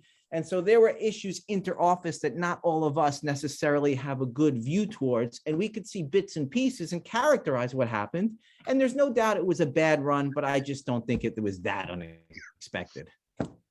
And Pedro, Steve, I could just call you Hazel or whatever group. I call you the founding members for this. It depends. You can look at this award many different ways. Which way do you look at the winner of this award or any of the other nominees for this award? I mean, the Urban Meyer scenario shocked me because this guy not only was one of the most successful head coaches at the college level, but this side of his personality we never saw anywhere. All we heard about was how great a coach he was and the fact that he had coached so many great players. And I thought Trevor Lawrence and him was gonna work out really well and he was gonna be successful. But we never saw some of the stuff that he did, the lap dancing and the other stuff. That was crazy. And he had a great reputation. So you figured he was going to help Jacksonville. If anything, he's hurt their reputation even more. And it's just shocking what happened to him and to that team. I think, you're a coach in college, you're kind of like revered, and you're an NFL coach, you're like just another coach until you win something, until you really prove yourself. Yeah. And I think that's what we came out of this. You figure, when you're a college coach, you can get away with a lot. But when you're in the NFL, everybody's scrutinizing on you. Everybody's looking at you and scrutinizing. It's a much bigger deal with the media. Yeah. Media is a much bigger deal when you're in the NFL coach as opposed to being a college coach. Yeah. We're under pressure all the time to perform. And I think the pressure and the fact that they were such a bad team for a long time and the expectations probably got to him, and we found his flaws, and there were quite a few of them. Anthony? I'll tell you what, I got these nominees. I mentioned Aaron Rodgers in the told that we never won. We didn't ask for it. He gave us anyway, and it made me lose my lunch. Amanda Nunes losing to Juliana Pena. You know what? I give Juliana Pena all the credit in the world because she called her shot. But I would think Holly Holm beating Ronda Rousey is more closer to Tyson Douglas than this match was. And obviously, I'm a cat owner, so I love cats. So of course, I'm kind of biased towards the 88% cat. Yes. But Urban Meyer, holy shit! I mean, this is like watching Joe Clark walking the East Side High and felt like he could do whatever the hell he wanted. Except even Joe Clark knew that pissing off an entire town doesn't end well for you. They maybe have to soften up a little bit. I mean, Jesus. I mean, this guy got drunk, took photographs with a woman that wasn't his wife, got a drunk lap dance. He's dry snitching on his rookie quarterback. He's kicking players, apparently. He's berating his head coach. You know what? The cons are in control of all elite wrestling. I'm thinking, you know what? He should just have a Jacksonville Jaguar fight club after games, because look, the Jaguars being bad was not a surprise. This is the thing. Do not be a clusterfuck. This was a disaster in more ways than one. Yeah. Like you couldn't make this into a comedy. That's how bad it was. Like HBO Max could not put this together and make a scripted comedy. And they did a great job with the flight attendant. But this is beyond the most bizarre thing I have ever seen for a season that there wasn't even a full season. 13 games. This was horrible. I mean, like I said, you gotta stop me, Rabbi, because I'll go on all I'm gonna night stop you. Oh, I'm definitely gonna stop you right now. I'm gonna stop you right now. I just talked about. So honestly, Nunes a big surprise. I do think it's about as bigger story considering where we see Rousey now, and considering she kind of was cocky and on the downturn of her career. Giants MetLife Stadium cat beats Yankee Stadium cat. Sorry, if we have a cat fight club like that Jacksonville Jaguars fight club, I think the MetLife cat would win. Aaron Rodgers would have been my winner just because of all of this stuff. Like I had said before, he did the new Daniel Bryan-ish heel turn to the rest of the media this year. It was amazing to see where that went, and everything that we thought of Aaron Rodgers, what it ended up becoming of Aaron Rodgers. However, Urban Meyer just was not a fit for the pros. I think Urban Meyer is a college coach. Urban Meyer even said at the beginning of the year, he misses recruiting more than free agency. Free agency is a much different process than it is recruiting. A coach could actually help recruit players. A free agent can only get money to get people over there, and then they decide they want to go for a ring before the money anyway. But just all of the things. Yes, the Jaguars are terrible. Sean is absolutely right. There's not too many people that can turn that team around. Trevor Lawrence may not be the second coming of Jesus Christ, like everybody thought he was in 2020. But hair aside, it's just everything that happened. Yes, it was his own club that he got the lap dance in, but the optics look really terrible when the rest of your team is going back after a loss at the final second in a field goal against Cincinnati. And then all of the stuff that came out, basically going the Trump route, calling the rest of his team losers, saying he was a winner. Hey, it works for him in the presidency. Might as well work for Urban Meyer. And then kicking literally a kicker, probably trying to teach him how to kick, is just the last straw. I'm like, Anthony said, Urban Meyer's got released. I'm like, of course, he kicked a guy. I think that should be the first prerequisite for a release. Urban Meyer, for my scenario as a pro coach, was not in the right situation, and we saw a lot of domino effect. I think it's a good winner. I do believe a little bit of Sean's point. I think it was just a bad situation for Urban, and Urban handles losing about as much as Jay handles not having stats in front of him. But I think overall, I think this is a very, very good choice. All right, I'm gonna wrap this up. This is the award we always have the most fun with. I mean, especially since it brings up the best. As in the immortal words of legendary broadcaster Joe Buck, I can't believe what I just saw. And the worst, Whiskey Tango Foxtrot of what we saw in sports in the past year. I mean, you think about the 5 finalists, they showcased the range of this award.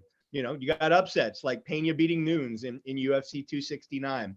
You got losing streaks being snapped, like with the Michigan Wolverines beating the Ohio State Buckeyes for the first time since 2011 and for the first time under Jim Harbaugh. You got fun moments, like the cat running across the field at Yankee Stadium producing some epic memes. And then you have things like the flip side of Aaron Rodgers' "I own you" comment with his rant after being busted for not being vaccinated, as vaccinated as he led us to believe. Joe Rogan, Aaron, really? Come on. And think about this, guys. There were so many nominees for this award that didn't make the final cut. Jalen Suggs' buzzer beater against UCLA in the Final Four that Rabbi talked about earlier in the show. Hell, UCLA's entire run from first four to the Final Four. You got the entire Trevor Bauer scandal. You got Emma Raducanu winning the U.S. Open title as an unranked player and beating a fellow unranked player in Leila Annie Fernandez to do so. You got Kyrie Irving's entire 21 season on the court and off the court. Pick a moment. Anthony Will. Red Sox hitting 2 grand slams in the same inning in game 2 of the ALCS. But you know what? This year's winner or loser, depending on how you look at it, could be no one other than Urban Meyer and his epic fail as head coach of the Jacksonville Jaguars. I mean, think about it, guys. His tenure had comedy of the ridiculous shake my head variety. It had drama on and off the field. And it was a walking, talking, running whiskey tango foxtrot moment pretty much from day one. Think about these things, guys. He brought Tim Tebow in to compete for a tight end spot in training camp, making a mockery of what it means to have an NFL roster slot. He brought in a strength and conditioning coach who had been accused by multiple players at Iowa of making racist remarks. Then there was the viral video of him somewhat dancing with a female who was definitely not his wife at a bar in Ohio after the Week 4 loss to the Bengals, while his wife and the team flew home to the alleged kicking of kicker Josh Lambo, often during August workouts, claiming allegedly that he could kick a kicker anytime he wanted, to calling his coaching staff a bunch of losers, according to reports. He lost the locker room. He lost the coach's room. And most importantly, he lost the owner's room. He was already on thin ice after the incident in Ohio. But when the rest of this broke, Shad Khan had enough, and rightfully so. Look, I'm in no way surprised that Meyer failed so spectacularly. Like ESPN's Ryan Clark, I called this one way back when that he had no business being in the NFL. He had absolutely zero awareness of what it took to be an NFL head coach. And I knew his ego and his arrogance would ultimately do him in. But this was like a multi-car pileup on the expressway combined with a jackknife tractor trailer combined with a derailed Amtrak train all at once. You may want to look away, but you just cannot help but stare as you drive by and shake your head. The Jaguars, Trevor Lawrence in particular, will be much better off with an actual professional NFL head coach, coach at the helm in Darrell Bevell. And the sport of professional football as a whole will be better off now that we're done with Urban Meyer and his seemingly endless strings of whiskey tango foxtrot moments as an NFL head coach. Until the next taking whiskey as we know.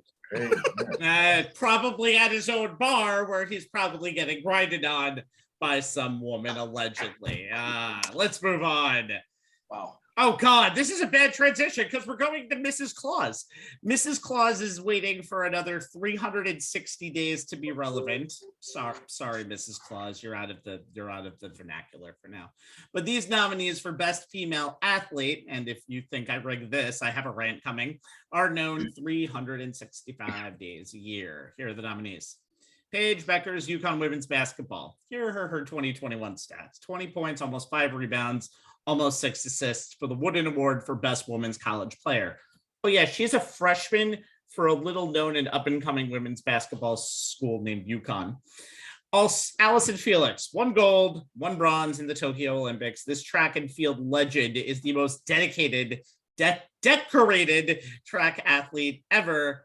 We didn't do these things when we were 35, gentlemen, so she's got us beat by a mile. Katie Ledecky, swimming. Well, Katie's actually only 20. She runs. Yes. Swimming, and Katie's only 24, so we're really falling behind, gentlemen. 2 golds, 2 silvers in Tokyo, and now the female swimmer with the most golds. That would be 6 of all time. And finally, Simone Biles. No gold medals, but fighting a more important fight, her own well-being in Tokyo. Still got a silver and bronze as she ended her gymnastics career, most likely. And the winner is the female swimming goat, Miss Katie Ledecky. Let's go back to Jay. Katie Ledecky was my female Olympian to watch when we did our Summer Olympic shows in July and August. And despite not taking home as many golds as expected, she still secured her 6th individual Olympic gold medal and 7th overall to become the most decorated female swimmer in Olympic history, securing her legacy. I went back to something I noted in our August 5th show. Her teammate, Erica Sullivan, who won silver in the 1500 meters, which Ledecky won gold in, and it was the inaugural year of the event. She said it best on coming home second to Ledecky, and here's the quote. "She's such a cool human. She's a legend, and she'll forever be a legend. The fact that I get to swim in the same generation as her it's just so cool." Katie Ledecky's always been a class act, and that's permanent. And her performance in and out of the pool is why she is just so deserving of our female athlete of the year. Look, I know based on specific performances in the Summer Olympics, it doesn't seem like Simone Biles and Allison Felix should be finalists for this award. Sean made this case in our production meeting, specifically for Biles. And that case could be made. But for me, their inclusion is more of a lifetime achievement honor, as it gives us one last chance to talk about two legends who raised the bar in women's gymnastics and track and field. And all that being said, I have to give major props to UConn's Paige Beckers, who had a freshman season for the ages up in stores for Gino Auriemma, despite the Huskies falling short in the NCAAs. She won the following awards last season. As Rabbi noted, the Wooden Award winner. She was the Naismith Trophy winner, best player in the nation, AP Player of the Year, United States Basketball Writers Association Player and Freshman of the Year, WBCA AP and USBWA First Team All-American, WBCA's Freshman of the Year, Big East Player and Freshman of the Year, Big East Tournament and Most Outstanding Player, and ESPNW's Player and Freshman of the Year. She was the first freshman to earn the Wooden Award, Naismith Trophy, AP Player of the Year, and USBW Player of the Year. She led the Huskies in points, assists, steals, and three-point field goal percentage. Set the UConn single game assist record, 14 at Butler at the end of February, and the freshman season record for most assists with 168. It sucks that her sophomore season has been disrupted by surgery to repair an anterior tibial plateau fracture and lateral meniscus tear in her left knee. She's expected to be out 8 weeks. It's down to about 6 now. But she didn't just meet the expectations that she came to UConn with, being the #1 high school player in the country. She exceeded them by half. Yeah, I agree. Your case is very well done. She was second in AP Female Athlete of the Year voting. Anthony, right decision that we're making here or not? Pedro, right decision. Pedro. Oh yeah, Anthony, you got it back. Okay. Yeah, I got it back. Sorry about that. I'm having a little Wi-Fi issues. I wouldn't disagree with Katie Ledecky. I think what Katie Ledecky did was while she did. She, it's kind of what we respected. We respected out of her. Simone Biles, Allison Felix. Obviously, these are more like kind of giving them the flowers, and a swan song Olympic appearance. And Paige Becker's yeah, and Paige Becker's just a phenomenal freshman year, and hopefully she's able to come back as good as healthy after the really scary injury she suffered last month. But I want to talk about one person that did not be a finalist, but was definitely a nominee of mine, and that was Candice Parker. You think about that, she spent the whole career in Los Angeles, and just had to decide if she wanted to stay in Los Angeles or go back home to Chicago. And she went home, joined the Sky, helped the Chicago Sky make the playoffs as the 6th seed. They went on to win the WNBA championship, and obviously has this report. And she is named the AP Women's Sportswoman of the Year. You think about what she's done. She's the first woman to grace the cover of NBA 2K, NBA 2K22 to be exact. She went 13 years from the last time she won the AP Sportswoman of the Year. And you think about her work, obviously all that she's done as far as winning Olympic gold, national championship, a WNBA championship, her second one. And then obviously she does the work she does for Turner Sports and being on TNT, and she capped it on a tremendous 2021. The best way you possibly can have. She's going to be a mom for the second time too. So I look at it like this: is Kayla Ledecky, and I won't take nothing away from any of these finalists and nominees whatsoever. I think about the year, how it started with Candice Parker, and maybe being the end of the line of her career. And I got the chance to see her along with a lot of great WNBA players and obviously members of the U.S. women's team in Vegas during that All-Star game.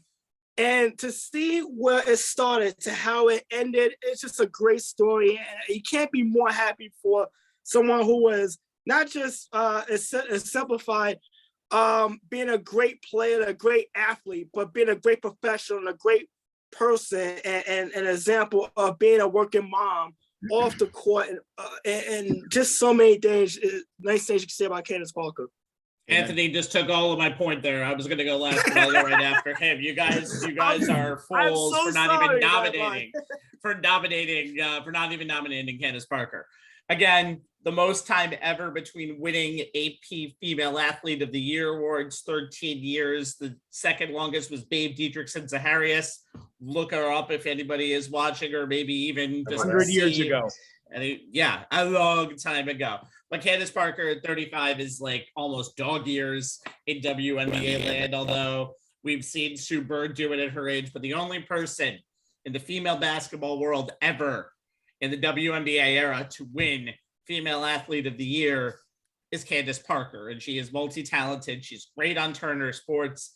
You actually like watching her on TV, and her contribution to basketball. And again, doing what she did, coming back on a team that was 2-7, bringing a 16 Chicago Sky to the WNBA championship, a team that was barely 500 through the regular season, then just went through a gauntlet of the playoffs, which included 2 single elimination games, a best of 3 series, which she easily won which they won, a best of 5 series, which they won in the WNBA finals, which they won. The answer to this question is only Candice Parker. And anyone want to join in, gentlemen? Pedro, Steve, there's a lot of good nominees here. You could not go wrong with any of them.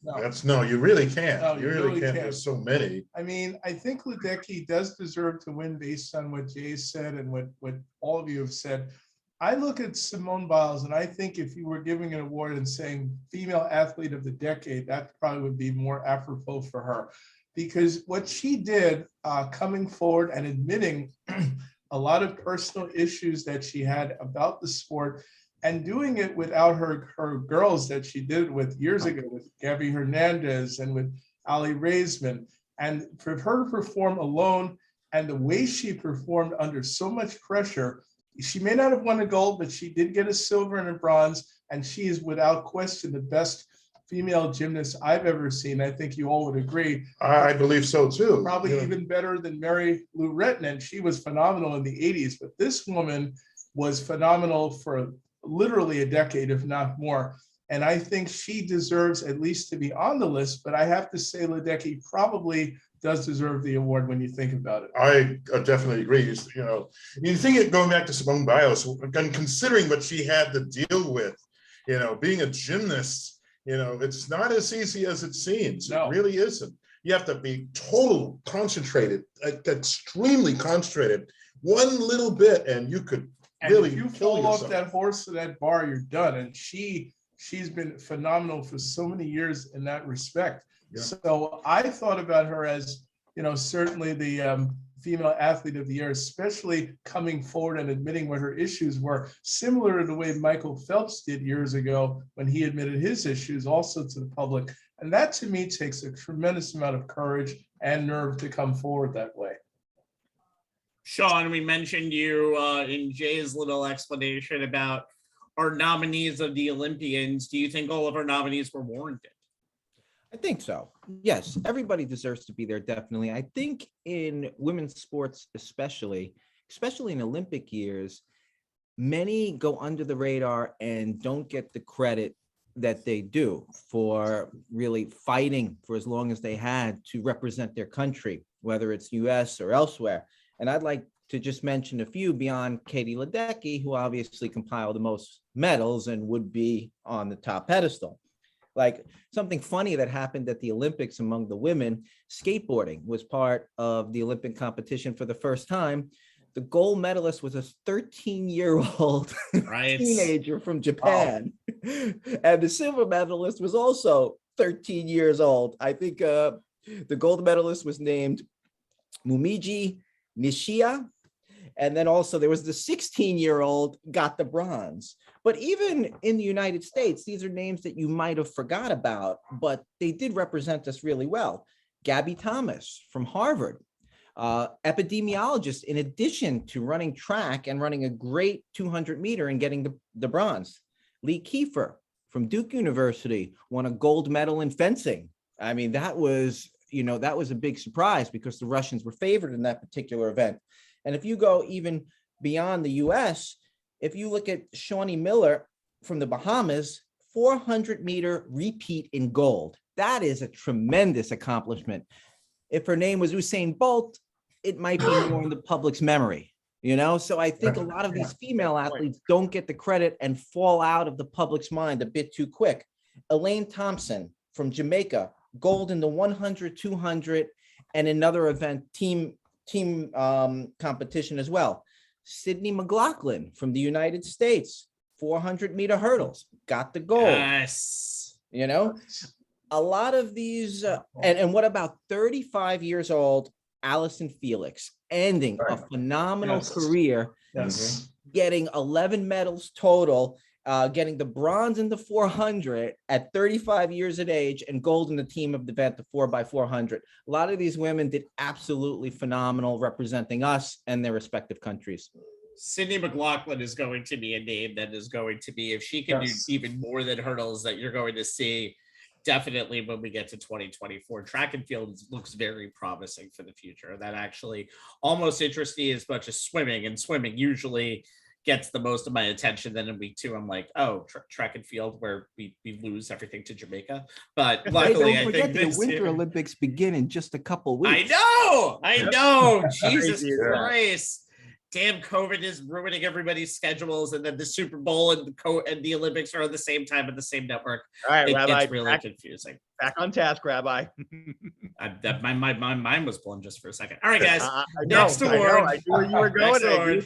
But back on task. Next award, guys. All right, so guys, be lucky you have this award this year, because you can't give a lockout best MLB moment of 2022, can you? Let's hope we are able to. Low. Here's our nominees for best MLB moment of 2021. Here's a kid's book.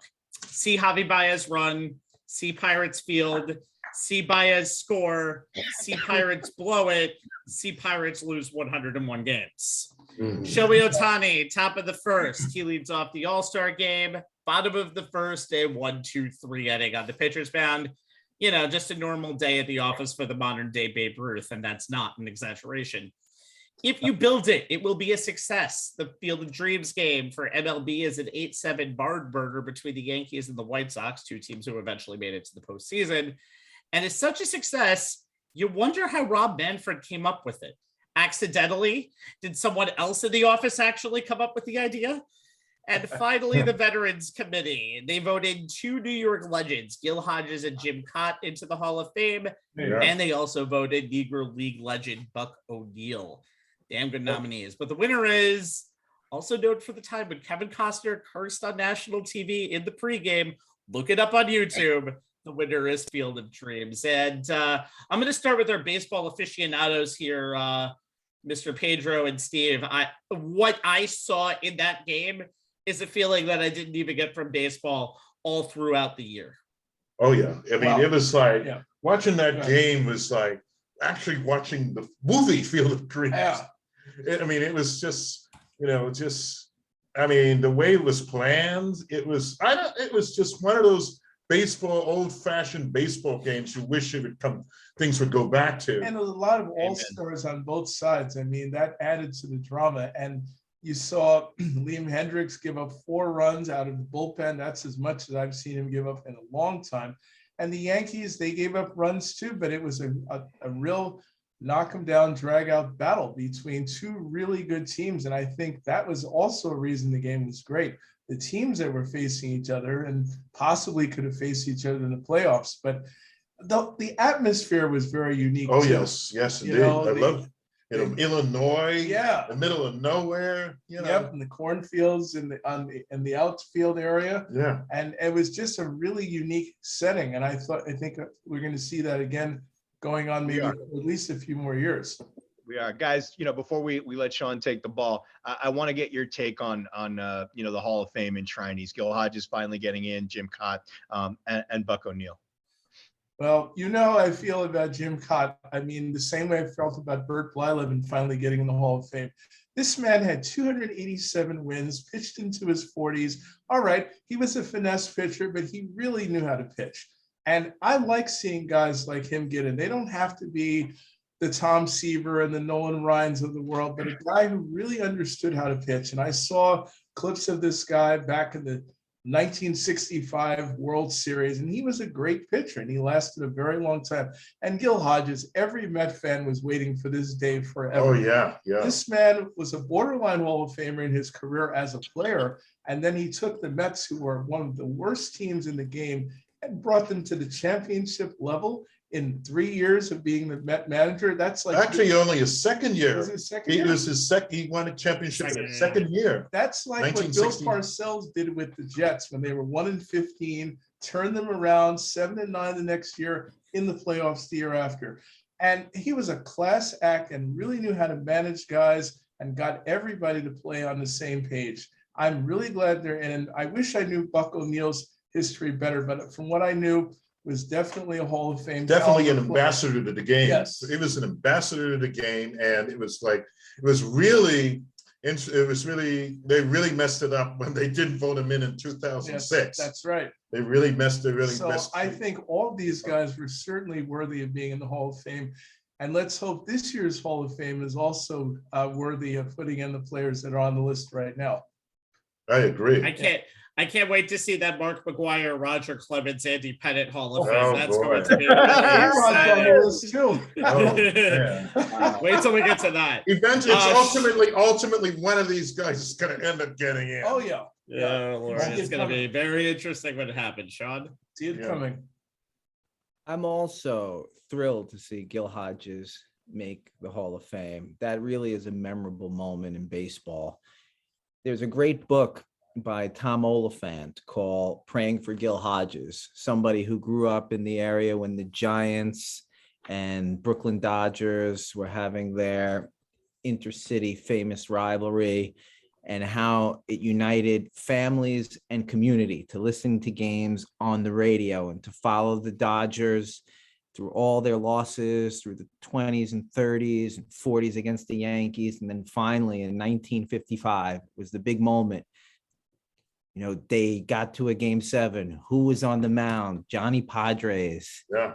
A young kid pitching a complete game. And in the book, if you read it, the father was watching or listening to the game, however he was seeing it. I imagine they saw it on TV. And in the book, the father says to himself, change up.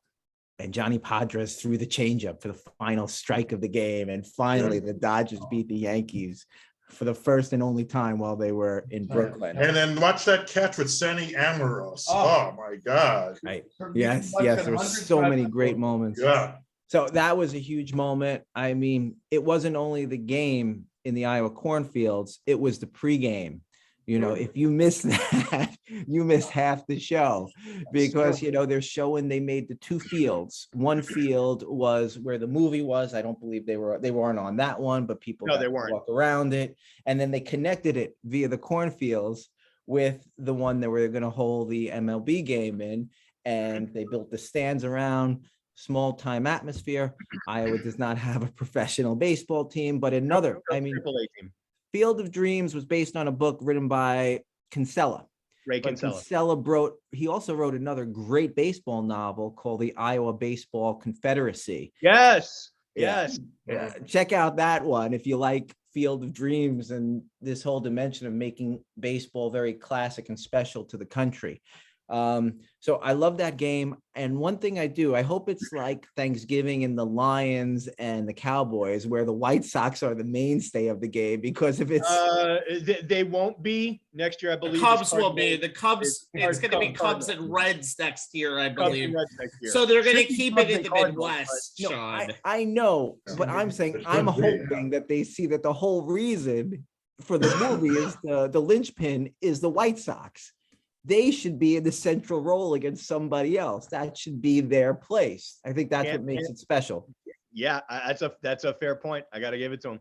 Yeah, it's Cubs Reds, by the way, in that game. It should be Cubs Cardinals if it's going to be Cubs. That would have been better. Cubs Cardinals. Right? They'll do the Cardinals. Sure. I hate the Cardinals. Milwaukee, maybe, whatever. Rivalry, man. You know, I think about.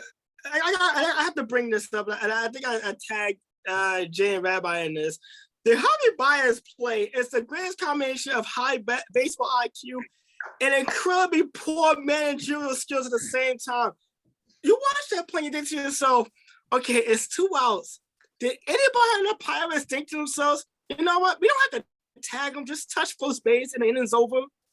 It was like the most incredible. And it's so funny because Javi Baez had enough time to even do his own safe call at home plate and still trot the first place, make it on a wall, and then advance the second on a wild throw. It was Ruben Rivera-esque without John Miller's play-by-play call to sum it up.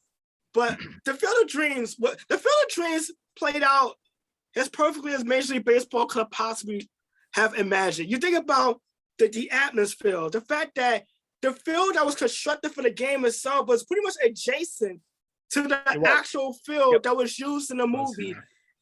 You think about, and so I think someone in a group chat asked why was the White Sox and the Yankees, the two teams playing, and it makes sense.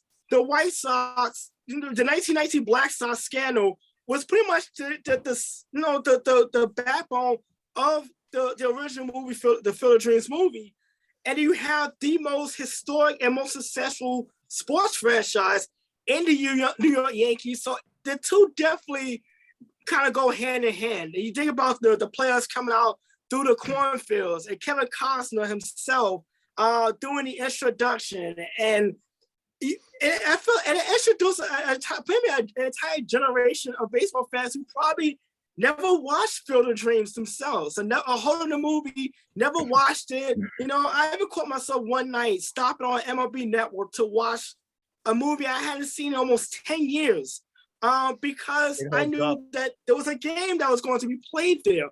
And you think about that, the actual game, and it turned into a Sandlot kind of baseball game. There was a lot of home runs. There was great pitching. We got a walk-off with Tim Anderson's game winner. It was everything that Major League Baseball on a big stage that was not the All-Star game. It was a special occasion, and it had us talking about, okay, should other sports do something similar when you think of other sports movies, and maybe they could do something with that. But for me, like I said, I geeked out when MLB The Show added the Field of Dreams game to download content, so now I can play on a game as well. But the Field of Dreams game, I mean, I'm looking forward to it. I hope the White Sox can be more the mainstays after next season, because they are the team that the movie is based around. Exactly. And kind of like rotate the opponents. But Major League Baseball kind of stumbled into a great tradition. I hope it is able to continue. And like I said, I hope this lock got better end, because I do not want to see the Field of Dreams get postponed or canceled for the second time in 3 years. I got a taste of how good it can really be. And the key for MLB is stop. I got the transitions here, buddy. And the key is, by the way, stumbled into the game. You guys have said enough about Field of Dreams that I think we're all going to end up saying it. I know Jay will probably have something to say about it next. So I got yeah, kind of. So love the Veterans Committee picks. I've always given crap to the Veterans Committee, but to see Gil Hodges, I've always listened to WFAN and listened to them almost interview the widow of Gil Hodges year after year after year when he doesn't get in, to finally see him in, to see Cott in the Baseball Hall of Fame. And really for me, as his announcing happened for the Yankees, and he still does some really good work right now for MLB Network, It's amazing. We'll talk. I feel like we're going to talk about Shohei Ohtani later on. So I'll save that. Javi Baez. Who would have known that Javi Baez's nomination in here would be positive for a New York show, which would be shocking. But I think in the end of all of this, I think I have to give credit to something that I did not call, and that was the success of Dusty Baker and Tony La Russa this year on the major league level. I think Dusty took a team. I mean, the foundation was there and he coached last year, but I think he took the team to the next level this year and it worked out very well. I also have to say what La Russa did with the White Sox, basically winning that division in June, was outstanding. Now, they didn't have enough in the playoffs, but I thought that would be a complete disaster, and it really wasn't. I think what he's done has been phenomenal. So I have to give credit to that. And Jay, I'll let you get the last word on this, but I don't admit when I was wrong a lot of the times, and La Russa might have a terrible year next year, whatever next time we see baseball. But what I saw from that team was the perfect mix of how an old dog can really show the new tricks to the rest of the squad. Rabbi, I'll take the ball, but I'm going to give you a little Dusty Baker, anecdote here. There was a point during the season last year where Dusty Baker had a 1981 trifecta. He had 1,981 hits as a player. He had, at that point, he had hit 1,981 wins as a manager, and he won his only World Series as a player in, wait for it, 1981. Wow. I had no issue with any of these memorable moments. I mean, MLB broke the rules to let Shohei Ohtani be the starting pitcher and then the DH and leadoff hitter for the American League. Just one more first in a season of original firsts since Babe Ruth. All the guy did was hit a 513-foot homer in the home run derby, then throw a 100-mile-an-hour fastball in the All-Star game the next day, and wound up as the winning pitcher, which made him the first player to ever bat leadoff, be the starting pitcher, and wind up as the winning pitcher in the same game in any game, regular season, postseason, or All-Star game. No spoiler, guys. We all know we got a lot more to talk about when it comes to that guy. Javi Baez's base running display against the Pirates while he was a Cub went viral, and in a Thanos snap, you're welcome, Anthony, became legend. Wait for it, dairy. I don't think it'll ever stop being hilarious or ever get old. And while not at the same level as Pedro, Steve, and Sean, I was happy to see Gil Hodges and Jim Cott make it to Cooperstown. But I was both happy and angry when I found out that Buck O'Neil finally got into the Baseball Hall of Fame. This enshrinement was long overdue, and it is, in my opinion, one of the most egregious oversights in Hall of Fame voting in my lifetime. He should have been elected in 2006 when the Hall of Fame created a 12-member panel to vote on Negro League candidates in a special election. O'Neil, then 94, was one of those candidates. He's a guy who was a player with a 288 batting average for the Kansas City Monarchs, one of the best teams in Negro League history. He was the first black coach in Major League Baseball history. Ernie Banks and Lou Brock were two of the players he signed as a scout. He was the voice of the lost Negro League legends of yesteryears, the honorary chairman of the board of the Negro League's Baseball Museum. That was a baseball life more than worthy of enshrinement that year. That he didn't get in while he was alive, he died later in 2006, is unconscionable, as is the fact that it took another 15 years for him to finally make it. But Cooperstown is all the better now that Buck O'Neil is there. But it was unanimous and no surprise at all that the Field of Dreams game would be our winner for 2021's most memorable MLB moment. Major League Baseball built it, we all came, and then we stayed.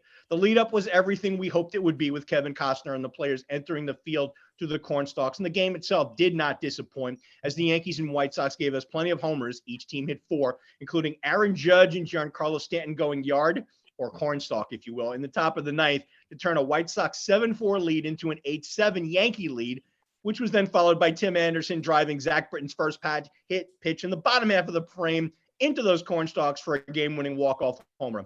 It may have been Iowa, but as far as those of us who love baseball were concerned, it was indeed heaven. That's right. Although Tim Anderson in an old school setting just sounds so weird, but it's the perfect it's the perfect marriage that in that scenario. All right, thank you to Sean Roman for joining us. He had to abruptly leave. He has children and more of a day job, but Sean Roman was very nice of us to join us. Love his opinions, and he did some good work for us tonight. Our founding partners are going to stay here for one more segment, and why not? Because they're New Yorkers, and we have suffered enough. Yes, yes, indeed. Yes, we have. But it's time we suffer some more, unfortunately, guys. It's not all bad, though. Here is a special category for New York sports in 2021. What is the most memorable moment? Here is the good, the bad, and the ugly. The good, NYCFC. They were the MLS Cup in Portland by a shootout. It's the first title for anybody in New York in 10 years, and Yankee Stadium's 28th banner. That's right, it counts. No. It's a banner. Goodish. The That's Knicks right. Goodish. Championship. Yes. Goodish. The Knicks 2021 en route to the 4 seed in the playoffs. Might have ended unceremoniously to the Hawks, and it might seem to us like it was a long damn time ago, but it's fun to dream. Bad. The Nets lose game 7 at home, 115-111 in OT to the Bucks. It was close, but KD's 48-point game 7 is countered by the fact that it could have been 49, and the Nets would have won the series if he wore his damn shoe a size smaller, and it would have been winning too. But hey, it is what it is. And unfortunately, Steve, Pedro, and Anthony, the ugly, from going from first place to under 500, the first team to ever do so in a season in July. Of course. Yeah, we know. We've dealt with it. We're Met fans. We're used to it. I know. Good, the San bad, Francisco. the mediocre, and the downright ugly. Hold on, I'm not done. San Francisco Lindor and Javi Baez thumbs downing the crowd, to every GM candidate saying no, to Steve Cohen becoming a more active New York Twitter than Thor, to Thor leaving. I didn't even write that in my thing. And this was just a bad year for the Mets, but you do have Buck Showalter, and he might save the day. That's now, right. guys, we like positive stories, so the winner is the 2021 MLS champs, NYCFC. Now, listen, I know soccer is not the most popular sport in New York, and I know a lot of people may not even realize that NYCFC was in this position 7 days before it happened. But you know what? It's a damn good moment. It's a team that is barely in existence. The Red Bulls haven't won a championship, and they're one of the founding members of the MLS. But to see what NYCFC did, building themselves from the ground up, really becoming a powerhouse in year 2 or 3 of what they are, where they are now, is very impressive. And what I have to say to that is I would rather look at the good of what happened than to the what could have been. Sure, you know what? The Knicks, I remember what happened this year. I remember what happened this year more than anything else, and the run to the playoffs. Anything that would have happened is gravy to me. And the fact that the Knicks are a sort of stabilizing organization right now is a damn good thing. Yeah. The Nets were just 1 year off. I think the Nets, even though they did lose tonight to the Sixers, spoiler alert, Jay, they still might be they probably were a year off last year. The injuries just happened at the worst possible time. Yes. That game 7 was tough, though, especially knowing what was ahead for the Nets. That could have been a championship right there. Mm-hmm. And I'm a Yankee fan, so I'm going to stay away from my Mets comments, and I will leave it to Anthony and Pedro if they wish to do it. But Jay, I want to start with you. There's a lot of ways you can go with these 4 nominees. Hasn't been the greatest of years for New York sports, but I choose to use the positive. That's me, positive Patty right over here. There you go. Yeah. Okay. What have you done with my partner? Exactly. I know that, you guys all voted for NYCFC because they were the only New York team to win any type of title in professional sports this past season. And yes, the Knicks and Nets gave us some very memorable moments, both during the regular season and in the playoffs. So they are deserving of being finalists for this award. But for me, the Mets were the perfect example of the title and spirit of this award, as they were the epitome of the good, the bad, and the ugly in 2021. The good was obvious, spending part of the first half of the season atop the NL East. The bad was also obvious. Their total collapse in the second half of the season, coupled with Jacob deGrom's injury. And they had plenty of ugly, starting with the fallout from having to get rid of their previous 2 GMs, followed by some interesting tweets from owner Steve Cohen that reminded us of the late George Steinbrenner and had us cringing at the thought of King George having Twitter in his days. There was the whole thumbs down debacle with Francisco Lindor and Javi Baez in reaction to the fans booing, the fracas between Lindor and Jeff McNeil, and things like Pete Alonso blaming now former third base coach Gary DiSarcina for his getting thrown at home plate in a crucial September game. They should be on their way back to the good, however, with the hiring of Buck Showalter as their manager. He's big on accountability and playing the game correctly. He's also big on making everyone in the organization feel special and adopting an us against the world mentality that will play well in this town with the underachieving Mets and their forever on edge fans. He knows what it's like what it means to manage in the Big Apple and for a challenging owner. If Showalter had been the Mets manager this season, he'd have called both McNeil and Lindor into his office and asked them very pointedly, what the heck is going on? And his reaction to the whole thumbs down thing would have been, at what point did you guys think this was a good idea? Though knowing Buck, he probably would have sniffed that one out in advance and given it 2 thumbs down, as in, yeah, that's not happening, fellas. And no way would Alonso have been allowed to shift blame or point fingers at a coach for getting thrown out at the plate. Welcome back to New York, Buck. Hopefully there will be more good, bad, or ugly for the Mets going forward. I want to say Pedro and Steve last for this because I feel like you guys deserve the final word on this if you whatever way you want to go. But Anthony, again, great year, whatever way you choose to observe it. I know Jay's good, bad, and ugly works perfectly with the Mets, but I'm sure Mets fans aren't really looking at that first third. Yeah, I'll leave it to Pedro and Steve about with the Mets bash, and I think I've suffered enough in that category. There's a couple that didn't make the final list that I want to point to. Tom Wilson's hit at the end of the Rangers season. That was ugly. Come on. It was as bad as it get. But then you think about this. Nobody in the Rangers stepped up and challenged her, and it might have actually changed the Rangers' fortunes for this season because they're one of the best and surprising teams. And we have to actually give James Dolan credit for doing something good. I can't believe it's been that kind of deal. The front office gets all the credit. Yeah, but I never give Dolan credit. Ever. Yeah, we thought we said that he overreacted. Now we got the Rangers like, you know what? Maybe he saw something we didn't see. They did about the Yankees clinching a playoff spot on the last day of the season. Yes. Was definitely a great game. I remember sitting at home watching it, and I think about and Kyrie Irving deserves a Lifetime Achievement Award in the WTF, good, bad, and ugly, just all the above. Like I even told my friend today, Kyrie Irving's gonna miss games because he's gonna get injured at some point. He's made of glass. We just know this at some point. But NYCFC, you think about this is a team. I remember March 2015. I was at the very first game where they beat New England Revolution 2-0 in a sold out Yankee Stadium. And it was my first time experiencing a football environment. And to see, and to see the crowd into it and Yankee Stadium chant NYC, NYC. It was a phenomenal experience. And you think about this, we don't pay much attention to soccer teams, but they make the playoffs every year, 6 consecutive playoff berths since that time. And this year they kind of went younger with their roster.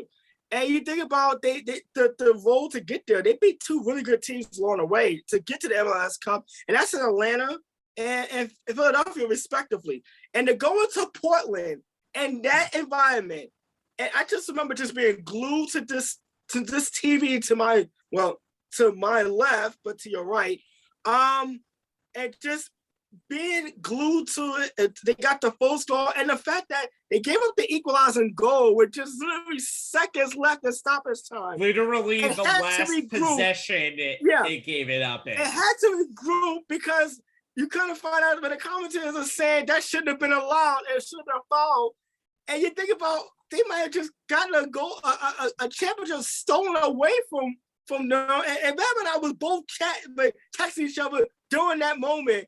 And then the rebound and the win the game on kicks when it could have easily just fallen apart. I mean, that's just unbelievable. And like I said, it was just New York has not had a great couple of years. And the next postseason, the next one to the postseason was great because it was all the Nets. New York basketball was spoken of in a good way. But NYCFC, I mean, you gotta give them their due. They won the championship. Congrats to them.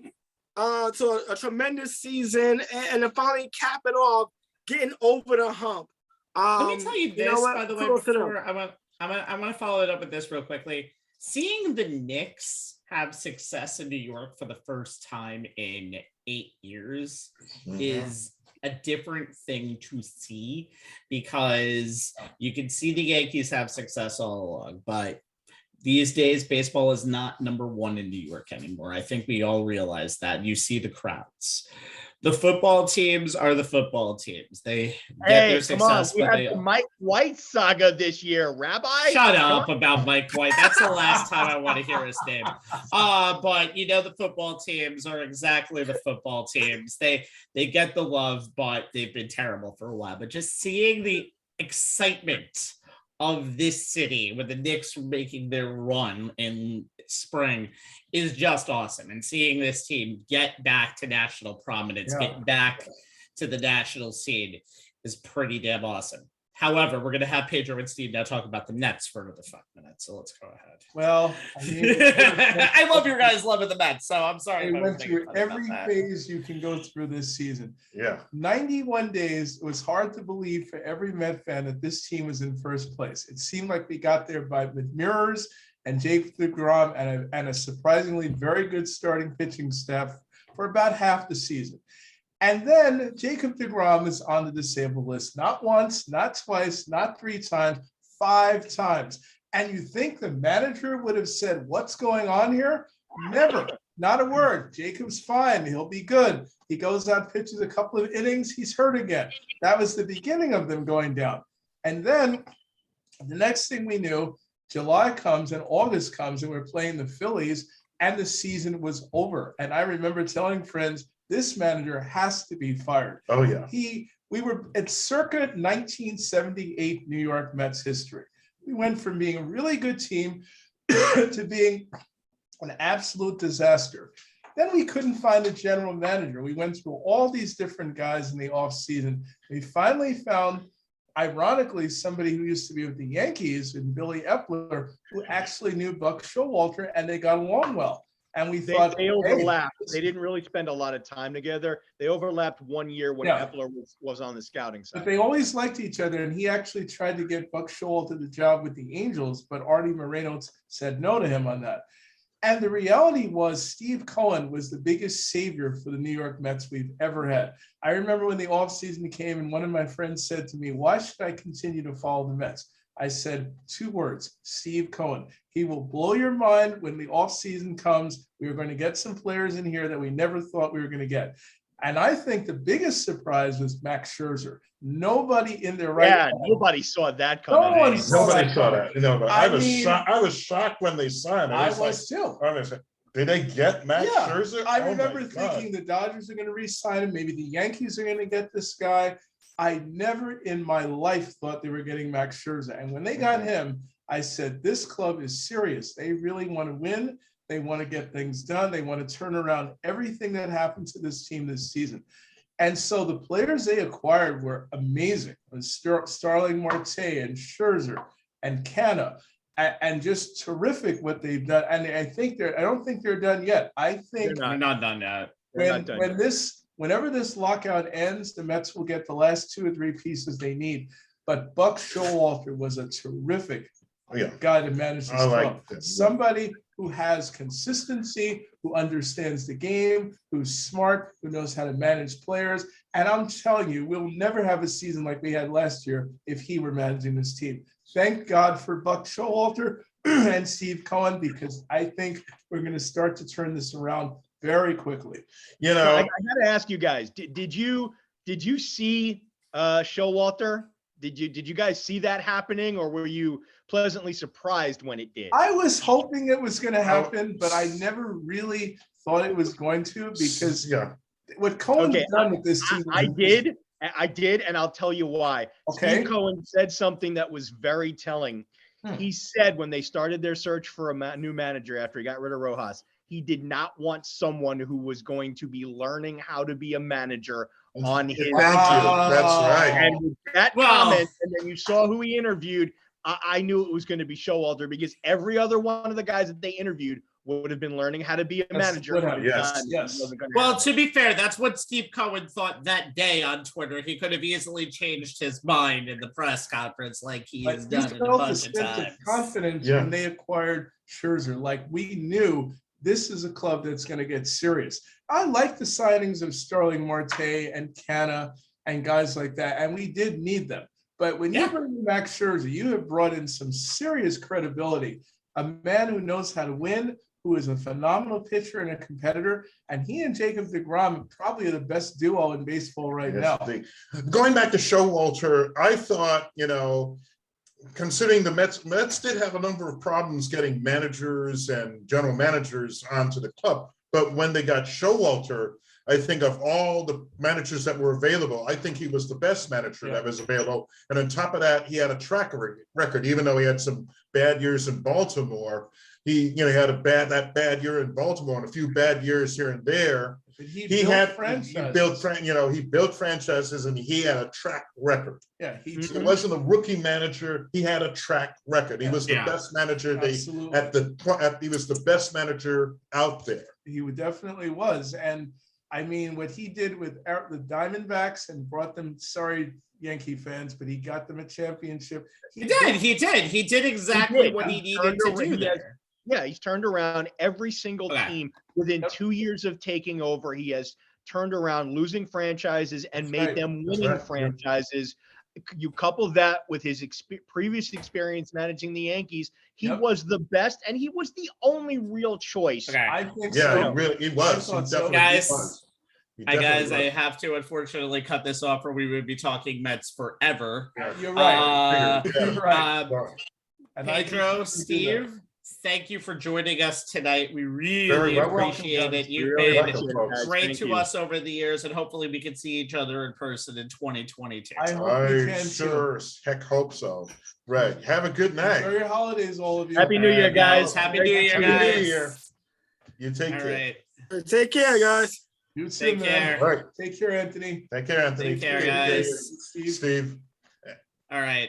So we're going to become a revolving door over here, and we're going to bring one person on, and we're going to take one person off and bring one person right on. Joining us now is a guy who has joined us all year. We love his perspective, even though he doesn't live in New York, but he is always a New Yorker to us. He's getting himself joined in a moment. It'll be Joe Tufaro. We'll get to that, but because Zoom is a little bit finicky, I can just read the next intro right now. So guys, it has been a wild 2021 NFL season. We have 18 weeks. We've had COVID postponements. We've had full crowds. We've had what every boy and girl dreams about when they're in the Super Bowl, going in the stand and seeing just a cardboard cutout that they can say, let's go to in Tampa Bay. But it's time for us to name our NFL moment of 2021. Tom Brady, playing on his home turf, getting one for, what is your seventh finger called? As the Bucks destroy the Chiefs. Tom's old team, the Patriots, adjust to the wind in Buffalo and win, throwing a grand total of 3 passes, 2 of them, which I still don't think were intended to be passes, to beat the Bills, maybe a game plan for the future.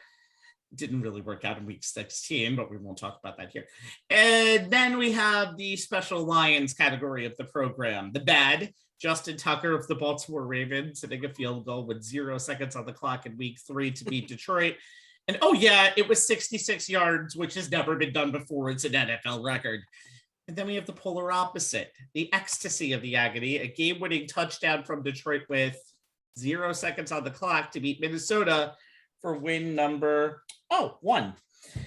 So that last Lions thing, the positive Lions thing of the touchdown winner at the buzzer wins your winner for NFL Moment of 2021. And guys, how the hell did we end up with 2 Lions nominations on this list is really the first thing we have to talk about. This has really been the most undeveloped New York season that I can imagine, football season that I can imagine, guys. Just go through what we needed to see in 2021. Did we pick the right winner here? And go ahead, man. The fact that and Rabbi, you said this right. The fact that the Lions are in 2 of these nominees just kind of tells you everything you need to know about the NFL this season alone. But you think about this, the Lions getting their first win since December 6th of last year, 2020, on a 15-play, 75-yard game-winning drive by Jonathan Goff, of all people, who have been Jonathan Goff would have been even more exciting. Goff. By the way, yeah. Before we continue over here, we welcome in, as he is connecting in now, Joe Tufaro of many different things. He has been our football guru all year as we talk about our NFL nominees right now. Joe, if you didn't pay attention, I'll repeat for you them very quickly. Tom Brady winning Super Bowl, the Patriots winning with their grand total of 3 passes, Justin Tucker beating the Lions at the buzzer, and the Lions actually winning a game against noted finisher Kirk Cousins. And Anthony is continuing on. So the winner was that last Lions thing. I don't know why. I just let them vote. But Anthony, what do you think about this whole season in general? The whole season, I mean, this whole season overall, we think about the NFL is one word: parity. You know, we're not seeing too many dominant teams in the NFL. And just going back to this category alone, Jared Goff, I got the right name right this time, but 14-play, 75-yard drive. And you think about that, even when the Lions win, they're practically losing because they might have actually shot themselves in the foot and getting the number 1 draft pick overall. And it may have thrown a monkey wrench in any playoff hopes that the Minnesota Vikings may have if it comes out to a tiebreaker. So it was like a tale of 2 teams going in totally different directions. But then it epitomizes the National Football League this year. You look at the AFC, and you really can't really pick a dominant team right now. I know Kansas City has been playing the best as of late, but yeah. But then we think about this. Kansas City's defense is playing well as of late. The offense have been kind of up and kind of. Don't tell Jay that after last week. And then you look at the NFC, and it's like, okay, the Packers, they should be the number 1 overall seed, but then it's like, wait. Then they had this last year, an NFC Championship game at home, and couldn't get the job done. And it's just, and then you look at the fight for the last playoff spots, and you think, and this 7th wild card being as a factor, and so many teams still being alive. I mean, it should be a fun last couple of weeks since we do have a week 18, a 17 game season now. It should be fun to watch, but to me, like between the Lions coming back and winning this game, and Justin Tucker pretty much showing everyone why they're the Detroit Lions and how they find new miraculous ways to lose a football game. I mean, it's the Lions. I mean, I don't know what else you could possibly say. They're the Detroit Lions. That's all you need to say. That's all you need to know. We'll get to Joe in a moment, but Jay, the wackiness of this season. I don't even think these 4 nominees can actually encompass what we've seen so far. No, I mean, the Patriots beating the Bills by throwing only 3 passes. Tom Brady winning his 7th Super Bowl in his first season in Tampa Bay, and Justin Tucker beating the Lions with that NFL record 66-yard field goal as the clock hit 0. As a Steeler fan who has seen Tucker crush many a potential win with his right leg, I know how the Lions felt that day. Any other year, any one of these moments would have been worthy of winning this award. I mean, you think of some of the things that happened in the NFL this year that didn't make this cut. I mean, Jonathan Taylor, 5 touchdowns. what Derrick Henry did before getting hurt. Steelers Ravens week 12. Hell, Chiefs Ravens earlier in the season. Tom Brady beating Drew Brees in Brees' final game. So many ridiculous and so many cool moments. But only in a year still defined by a pandemic could a team that is 2-12-1 as we do the show tonight win this award as 2021's most memorable moment in the NFL. I mean, you think about it, guys. The Lions suffered so much heartbreak with close games that didn't end in their favor this year. 5 of their losses were by 4 points or less, with the one to the Ravens arguably the most gut-wrenching since they thought they had that game in hand. Their fans probably thought they were once again doomed when, Jared Goff fumbled on a 4th and 1 at his own 28 with 4 minutes left. Vikings recovered, put it in the end zone with 150 left to go up 27-23. Yet somehow, as Anthony said, the Lions went those 75 yards and that remaining 150.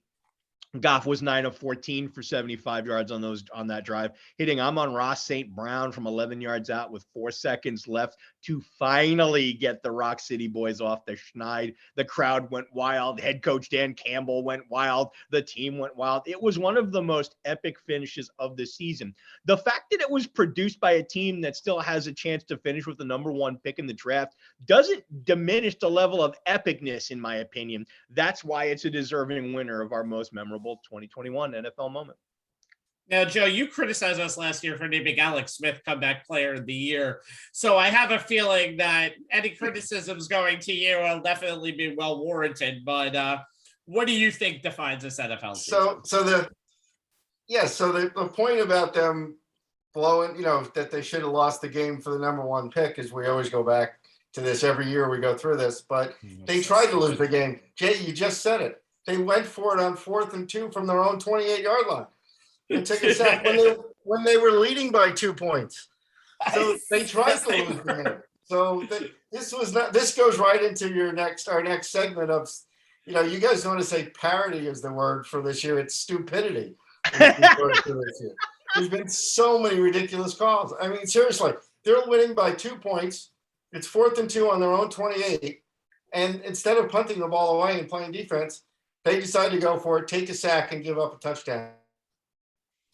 There's no reason they win the game. They tried, Anthony. They tried really hard to lose the game so you can get your precious number 1 pick, which is nobody this year. But, there's not going to replace anybody. I know we're all going to go gaga over Ada Hutchinson because he had a couple of sacks against some really bad teams. But Wow. But we'll do that in April. So. Yes, we will. You just, by the way, not only did you just insult Ada Hutchinson, you also insulted him a second time by comparing him to Chase Young, which is even worse for Joe and for Jay. I'm sorry. You don't even put that, don't even put Aiden Hutchinson in the same sentence as that Ohio State Buckeye. Okay, so I'll tell you the one I heard the other day that got me the most, that I thought of you guys right away. Some guy was doing the Louisville game, and I guess this Louisville quarterback's okay. He's not coming out. He's still playing one more year at Louisville. But the guy said at the end of the game, well, here's a decision for the young man to make because somebody that we all know at ESPN has him listed as a first-round pick. They were 6 and 6 or 6 and 7 or whatever, and they play in a league that has 3 guys that'll be in the NFL in the next 10 years. And this guy is going to be a first-round draft pick as a quarterback next year if he comes out. We'll talk about it when we get into April. There's a lot worse than what we've seen. Okay, so the team that defines the NFL in 2021 are the Baltimore Ravens. Just with the amount of shit that they have done that has gone for them and against them. Week 2, essentially going for it on 4th down and a 4th and 1, which really may have started this. I can go for it on 4th and down, trying to easily making it and getting their one big win that they've ever had against the Kansas City Ravens. Lamar Jackson basically beating the Indianapolis Colts down 18 in the second half in week 6. Then you go to the pair of those 2-point convert. Oh, winning with Tyler Huntley and quarterback against the Bears and what was possibly the worst NFL football game I've seen this season. And I've watched Jets games and some Giants games, unfortunately. And then, of course, the Steelers and the Packers in less than a 3-week span deciding to go for 2, which is perfectly fine if you want to. It's dumb, but it's perfectly fine if you want to. But they literally not only ran the most predictable play once, they ran the most predictable play twice and lost both of those games. And then last week, I know they were hurt. They were decimated, but they let a quarterback throw them for the 4th most amount of yards against any team in National Football League history when Joe Burrow threw for 525. The Ravens just define the mediocrity, parody, and as Joe says, stupidity of 2021. As much as I would love to say the Patriots doing their 3 runs is good, we saw what a full strength Bills team looks like when they say, here, Josh Allen, you take the ball and you just take care of it for about 3 hours. And Josh is like, okay. Brady is done what Brady has done. I'll be curious to see how it continues on, but we didn't vote a winner for best moment of any of the 4 major sports. We didn't vote a champion, so why would we do it here? And then, of course, The Lions are the Lions. The Ravens are just the better version of the Lions this year because the Lions are a bad team, but the Ravens really encompass what Jay had said is the good, the bad, and the ugly That's of fair. 2021. And Josh Johnson would probably qualify in that ugly category. All right, moving on to our second roundtable. Unfortunately, to my chagrin and Jay's love, 2021 was the year of the analytics. From Brandon Staley of the Chargers, and honestly, everyone in the league going for it on 4th down, but Brandon Staley's willingness to go for it on 4th and 1 9,000 times against the Chiefs brought me here. And if 4th and anything less than 3, go ahead. Where are you on the field? Fuck it, go ahead. To John Harbaugh going for the win twice in 3 weeks, going for 2. And then the only coach actually being able to do it is Matt Nagy, who is about to get his pink slip out of the NFL. This is not just taking over the NFL, but analytics has taken off all leagues. Is this a good thing, Jay? All right. Yeah, I'm going to be the contrarian here. I'm going to channel my inner Sean Roman because by the time you guys, I'm done with this, my take on this, you're going to be, wait, you are agreeing with John Harbaugh? And yeah, I'll give you a spoiler. Yeah, I kind of am. I've often said on this show over the years that NFL coaches get way too much credit when their team wins and way too much criticism when their teams lose. The media, and we hear it on the sports lines, are no exception. And the fans can be absolutely ruthless in tearing a head coach a new one when his decisions, such as going for it on 4th down or going for a 2-point conversion, fail, but they also tear him a new one when he doesn't go for either of those things when we think he should. Take Giants head coach Joe Judge, for example, and I'll be interested to hear Joe's take on this. He's been taken to task for being too conservative on offense, rarely going for it on 4th down, preferring to either take the field goal or play the field position game. Then there's Ravens head coach John Harbaugh, who was eviscerated for going for a 2-point conversion in week 12 against my Steelers that failed, costing his team the game instead of kicking the extra point and sending the game into overtime. He did the same thing in week 15. As Rabbi mentioned against the Packers. Once again, it failed. Once again, it cost his team the game. And once again, he was raked over the coals for it. But should he have been? It's real easy for the fans to Twitter first or the broadcast team to second guess the moves made or not made by an NFL head coach. But oftentimes, they don't have all the information that went into making that decision. Sorry, but the constant vague references to analytics or the book that tells them what to do or, doesn't count. And that's why you should wait to hear the reasoning the coach gives in the post-game press conference before lambasting him on social media. You may still not agree, but at least hear him out. Are analytics involved in making these critical in-game decisions? Yes. Each team has their own model that's used in part to help the coach with the decisions. They aren't perfect, but they consider things like time, score, down, distance, opponent, weather, stadium, timeouts, and other factors.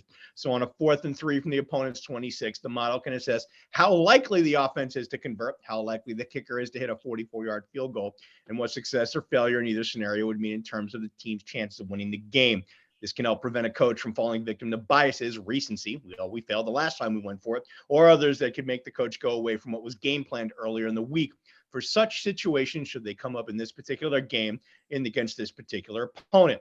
Then there are the instances, like in the case of Harbaugh going for 2 against the Packers, that had zero to do with analytics. And if you listen to his post-game presser, you would have heard his entire thought process. Ravens were down 4 of their top 6 cornerbacks, and Aaron Rodgers had been carving them up all game. Harbaugh had 2 choices: go for 2, hopefully get it and stop the Packers from driving for the winning field goal in regulation, kick the extra point, stop the Packers from driving for that winning field goal, and try to win it overtime. What made the decision really tricky was that there was 42 seconds left. The Packers had a timeout, which meant even that if the Ravens converted, the win wasn't a lock. Still plenty of time for Green Bay to drive into field goal range. 15 seconds left, going for 2 would have been more appealing. More than a minute, probably would have been an easier decision to make to go for the kick. But, you gave Aaron Rodgers 42 seconds and a timeout, and that's a gray area. It could go either way. Critics of analytics often say it takes the human element out of the game, but that's exactly what happened here. The numbers didn't tell Harbaugh what to do. He talked to his coaches and his players, and to a man, they all said, go for it. It didn't work out, but the team stood behind the decision their coach made, and there is sideline video showing this, and that's what good coaching looks like. As long as the team understands why their coach is making the decision and agrees with his reasoning, Brandon Staley of the Chargers is Exhibit A. He's been very upfront that he would be aggressive on going for it on 4th down and for 2, and his team has been on board from jump. Then at the end of the day, that's really all that matters, not whether the media or the fans will agree or disagree with it afterwards. Tuesday morning quarterbacking is easy. So instead of yelling at them for taking points off the board, try looking at it through the lens that Staley uses. He's trying to win the game, and he understands that means keeping the other team's offense off the field and getting 7s instead of 3s as often as possible. He has faith in his quarterback, his playmakers, and his offensive scheme, so he's willing to put the ball in their hands. It may not always work, but as someone who understands football, I don't fault his overall reasoning. Y'all can feel free to disagree with me wholeheartedly. Go for it. Speaking of, Joe, go ahead. This will be one of the rare times that Joe and I disagree when it comes to football. No, And I'm going to have fun with this one. yeah, only 2 things, Jay, and I do agree with you because politics isn't, Bill Parcells had a clock guy, that everybody had a clock guy, but it's just that all of a sudden people find out about it and there's a big story and there's a whole thing. So it's always been there. It's not a brand new thing. It's not just because baseball, that's all they do nowadays is all these shifts and stuff. But what I always talk about with you is football is a team game. So Joe Judge knows that his kicker, even in a bad win like he had in Philadelphia this week, can kick a 56-yard field goal. The guy is fantastic from long distance. So his analytics have to be different than the Jets, who have a kicker du jour. 100%. So I think you have to take, as long as they're taking all of those factors into account, which I believe they are, that's fine. The other thing, though, that's fun, you talk about Staley and you talk about these other guys, is you notice you're talking about putting confidence in the offense. At some point, you have to look at your team and say, hey, Aaron Rodgers might throw an interception. We might get a tip ball. We might get a penalty. We might get a fumble. We might get something. That is possible. So to pin somebody back is not always the worst idea. If he had gone for the tie and then maybe had a trick play on the coverage team, maybe had something that they could pull out of their head on defense. After all, the Ravens have always been known for defense. You try to do something on that end of it. And you know me, Jay, I bristle at whenever we don't ever talk about defense. You're saying, so the guy from San Diego's, well, how about being aggressive with your defense? How about getting a punter that can punt the ball inside the 5-yard line and then run blitzes and run, you can't, that's the only thing that bothers me about all this stuff is, first of all, it's not new. It's nothing new about all this stuff. It's just that suddenly somebody saw a sheet that somebody printed out with yellow and red and green on it. So it makes it exciting because now they can actually read it.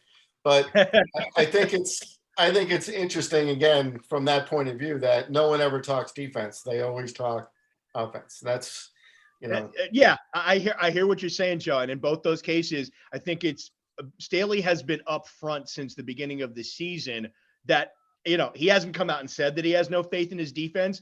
But he's in a backhanded way. He has, as you put it, because he seems to have more faith in his offense. And Harbaugh had no faith in his defense to stop Rodgers.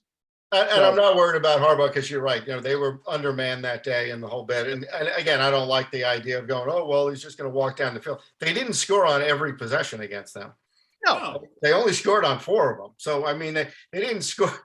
The score wasn't 56-55. It was 28-28. So, 28-27. They only scored 4 times. I mean, it's not a ton, right? It's not like they walked up and down the field and you didn't ever stop them. So that part's always a little gray to me, but also, again, backhandedly and maybe in your own locker room, someone might be,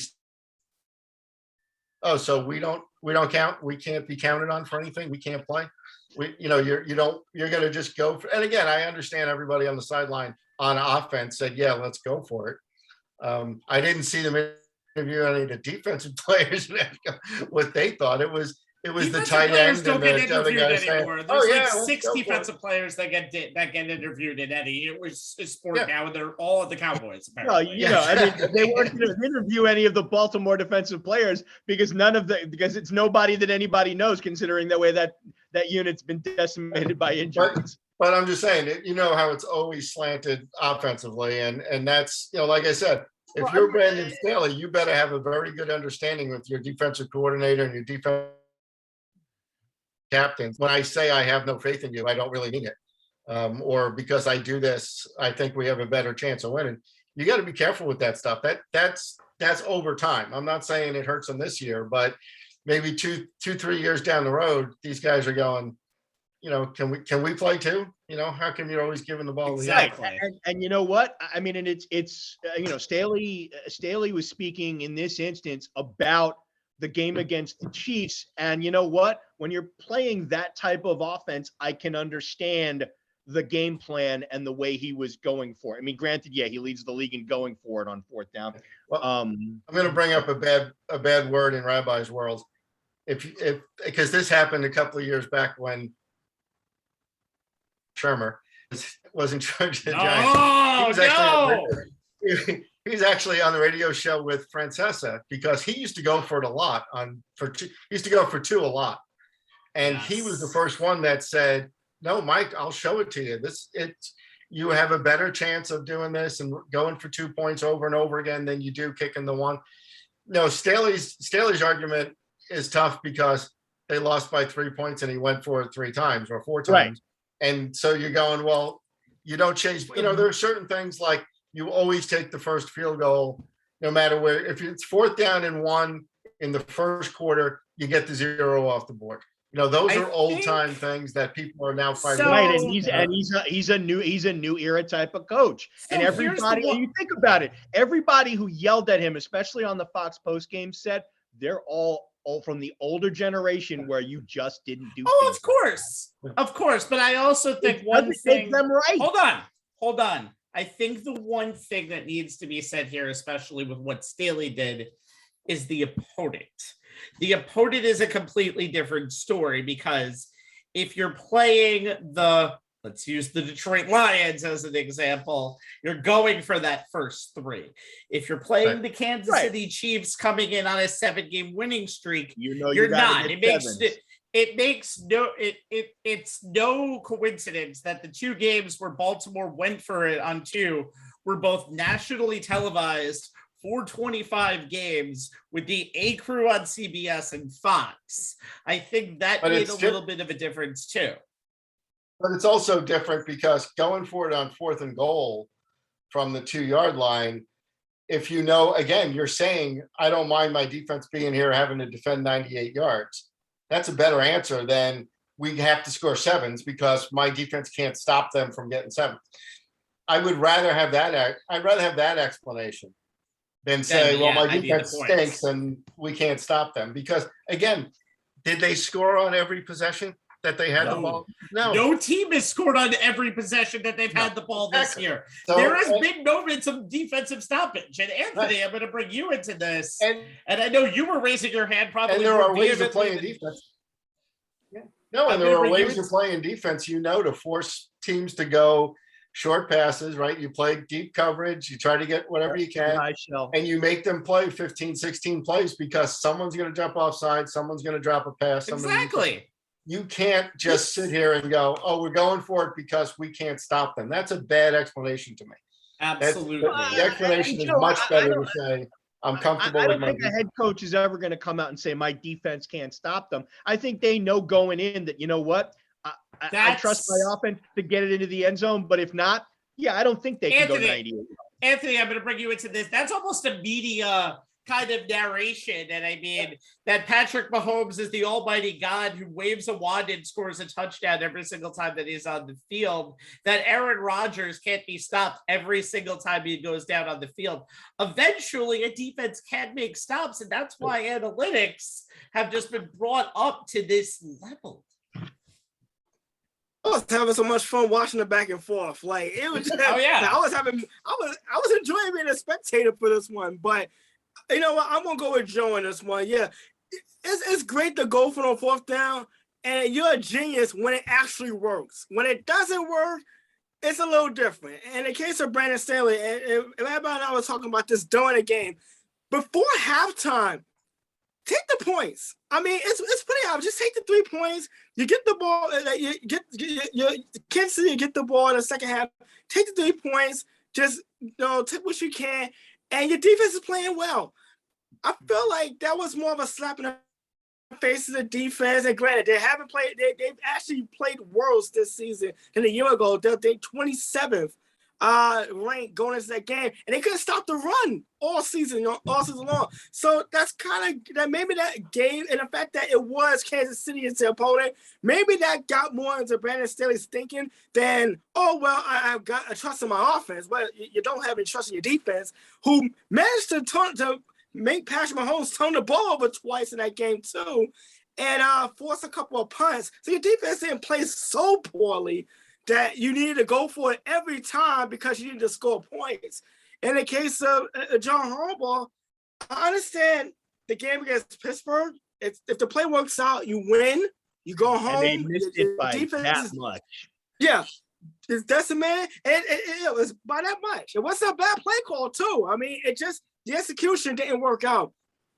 But against Green Bay, I felt more like you take the overtime, you take your chances with defense. Maybe Aaron Rodgers makes a mistake. Maybe you force a fumble.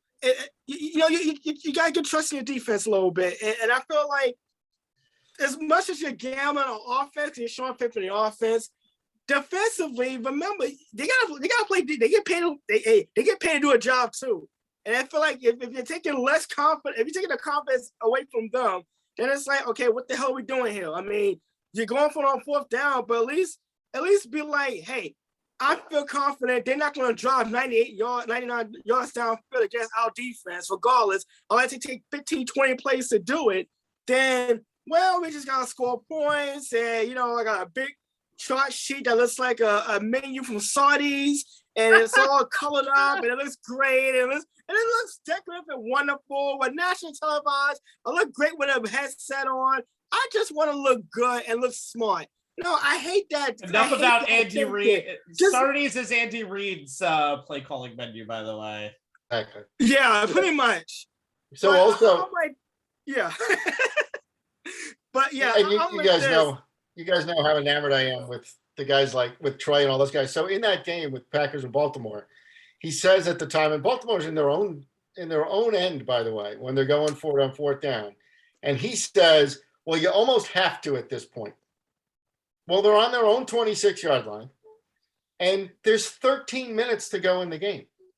Why do you have to go for it at this point in the game? And I go, right. so I texted my friend Peter, who's a Packers fan, and says, no answers for the Packers offense, so let's make it easier and give him a short field.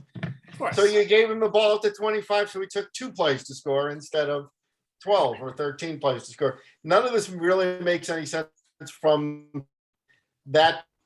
I agree with you, Jay, that there's a place for all this, but the problem is the announcers do an awful job of explaining it. Yeah. Just like they do an awful job of explaining and you nailed it right there, Joe.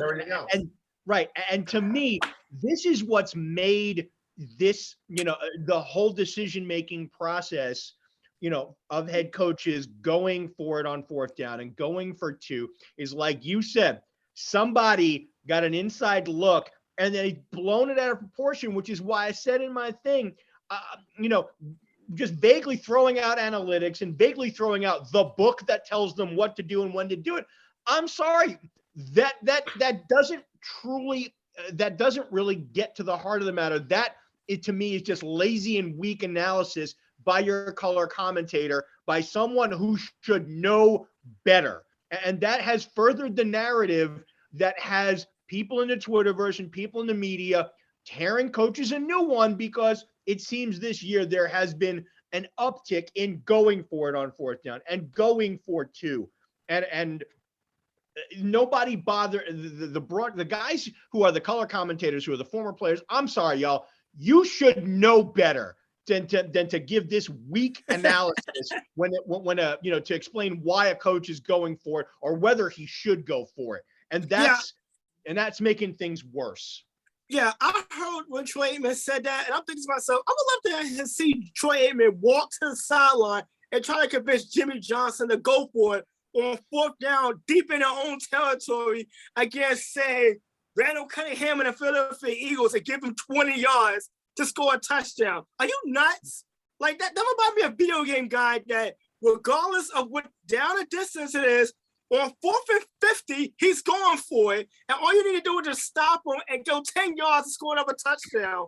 It was like, wow. Okay, when does common sense finally kick into being a head coach? Did we lose that in a year, the almost 2 years and been a pandemic? Because I really saw the thing. Bring forward, it's not a COVID thing anymore. And I don't think we've lost. I don't think head coaches have lost common sense. I think that the guys who are calling the games have made it seem that way. Well, yeah. Hold on a second. They go from one end of the spectrum to another. Dissecting why a coach did or did not make a decision like this, and that to me is one of the biggest issues. In terms of this whole concept. We could go into all day on that, because that leads into the hot take world and the make your first mark after somebody does something stupid. Now, I'm going to end this with two things before we go on to our final three segments, and unfortunately I have to let Joe go. Number one, you missed the you missed the most common commentator commentator trope, and that's them saying, well, this is the new NFL these days, you go for it on fourth down on every play. That's not 100% true. They actually have people who are on the books to study these situations. I'm always a personal fan of it, because I think if you are a team who cannot get 1 yard on a particular play when it's strength on strength, your offensive linemen don't deserve to be in the NFL. That's it. That's pretty simple. I've always said that. Yes, it could be in different situations, but if you're on the 1 yard line and you can't get it on one play, or if you run 7 different shotgun plays, or if you do 5 different reverse sweeps to the middle when you're on the 1 yard line, the people who are involved with that don't deserve to be the NFL. So I'm always a proponent for going for it on fourth down. This is pre-analytics. This is probably pre-Stonehenge. You always need the bodies to go for it on fourth down. But one thing that also I like to see is the fact that when everyone, and I've seen this year with the hiring of Showalter, if we want to bring it back, at least he knows analytics. I'm like, does knowing your analytics have to be a prerequisite now? That's what makes me almost appreciate that. What almost makes me appreciate the Tony La Russa's and Dusty Bakers of the world. And maybe even when they ask Buck Showalter an analytics question next year, and they have somebody just get blown up on the media by, I have a guy for that, leave me alone, this is the decision I made. Like, I want more Bill Belichick's on the podium answering and deflecting questions, because those are the stupidest questions known to mankind. So ask Bill Belichick that, or ask him his New Year's resolution at a press conference. I cannot wait for both of those answers. Hey, Rabbi, before we let Joe go, can we get his thoughts on John Madden's passing? I'd kind of like to hear. Yeah, absolutely. Yeah, John, I'm old enough to know him as a coach, and to always, and I was surprised. I watched the documentary they did on Fox the other night after I heard he passed away. I watched it. I had it taped, and So I was shocked that I forgot he only won one Super Bowl. Because again, like somebody said, the Raiders were always there. Plus, they were on a lot because they were fun and they were a good team to watch. And so I grew up watching him coach, and then doing commercials, and then when he got into broadcasting, and again, I didn't realize, because back in those days, there was no Red Zone channel, there was no Direct TV and all that stuff. So you only got the game that you got. And the Giants weren't very good in the early 80s, 79, 80, 81 when he got into it. So you didn't see him a lot. When I didn't know he was with Vin Scully and with all the other guys that they're doing it, and Costas, and you almost forget that those guys did football because they're such icons in other things that they do. So, but when he got paired with Summerall, we saw him on the Cowboy games all the time. And he made it fun, and he made it interesting for people. I know the guy who actually invented the telestrator with him, because he used to point at the monitor, and the guy was finally like, well, we need to get this so that it works. And it was, very bad in the beginning. It's certainly grown into something special these days. So he was the one who started all that. And so he made a lot of strides in that. Obviously was a really good person. And did things his own way, the Madden Cruiser, the whole bit. And so he was football for me growing up. You always knew what John Madden was doing. It was always a good thing. There was never anything about him that ever came out. And hopefully it stays that way. And so, it's sad to see him go. It was a strange timing that they did that tribute to him, and then 2 or 3 days later. But the guy had a full life and had a good family, and everything that he touched, he did well with. And so he's sorely missed. I think we've missed him for the last 5 years. I knew he was on the competition committee, which was nice to hear them announce that and say that he was sort of a consultant to the league still. And so we'll miss him there too, because he was very practical about everything he looked at. And Joe, obviously being a Giants fan, and you remember those NFC East battles in the late 80s and the 90s, and someone, John Madden, did a lot of those games, for CBS and then Fox later on. It felt like they were the narrators for a big NFC East game in December. If it was even the Eagles or the Washington team coming into the Meadowlands and dealing with the swollen wind of Giants Stadium, or the Cowboys' big three coming into their own and becoming Super Bowl champions, even Washington with Joe Gibbs and the Hobbs and Van Cunningham, it felt like they were kind of like the authors of what we was watching. And then later on, moving on to Fox, those Cowboy 49ers clashes in the 90s. I mean, you knew it was a big game when those two was calling a game, regardless of record, time. It was a big deal. And, there's no way you can replace those two. And John Madden. No, I mean, Joe, I think we can go as far as to say is that, we don't have the likes of Tony Romo today if we didn't have Madden all those years ago. I don't know if that's the greatest comparison, knowing Joe's never been the biggest Romo fan, but he knows.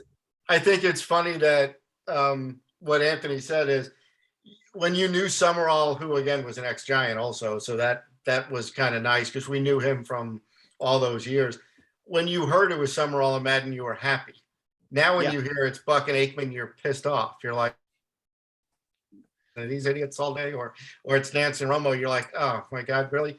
I got to find, I know Rabbi knows I listen to the Giants radio now because I can't. This is the Giants radio all of the time, or we'll watch it in condensed so he can listen to as little of the broadcast as possible. Joe and I do disagree on Tony Romo. I actually happen to like listening.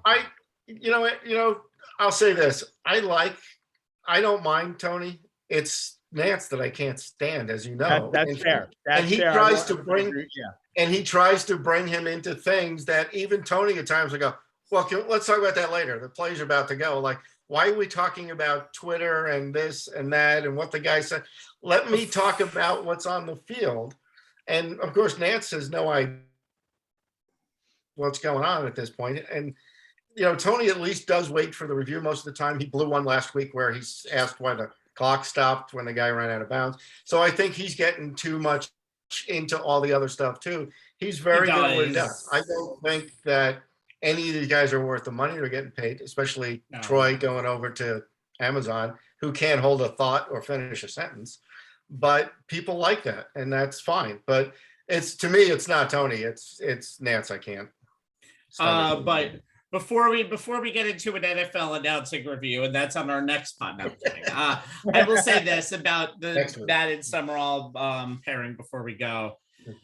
You mentioned Vince Scully, who was actually pretty good at calling football and was a decent part of the 70s. That was who they wanted to pair Madden with originally, but you could have two icons in their field work separately, but not work together. And I think the best part about Summerall and Madden was the energetic personality, and Summerall knew what to say at the right time.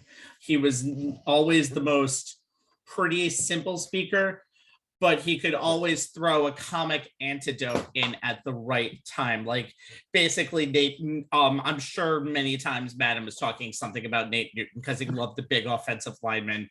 And I think they were mentioning something about how that was really how the offensive linemen really became big stars. And then Summerall would say, and he had a lot of practice earlier today sitting down, or something like to that extent. It's not that great a setup, but that's exactly why Summerall and Madden worked. And Madden, of course, like I said, 4 networks working for every one of the big 4 networks worked in his time.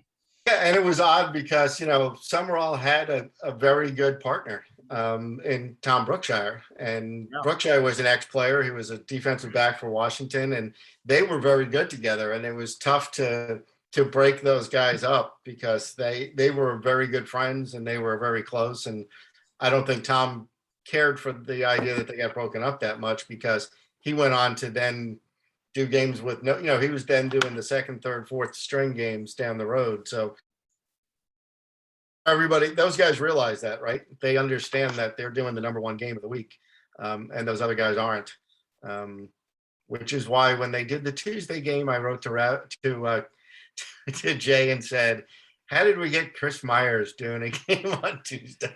You got Chris Myers. Luckily, I didn't get the game. All right, we are done with this conversation, Joe. We have a lot of football left to go that will not involve local teams in the January and February. So we'll definitely have you on then. But, sir, Happy New Year. Enjoy the rest of your night, as, of course, Californians get to enjoy most of their night while we go to sleep. So, again, Happy New Year, Joe, and we'll see you very, very soon. Always a pleasure. Happy New Year, Joe. Talk to you. All right. So, guys, we have 3 more awards to hand out. So let us do that right now as Joe is trying to disconnect. I love Zoom. Sometimes this works perfectly and sometimes this doesn't work perfectly, but it works perfectly right now. Okay.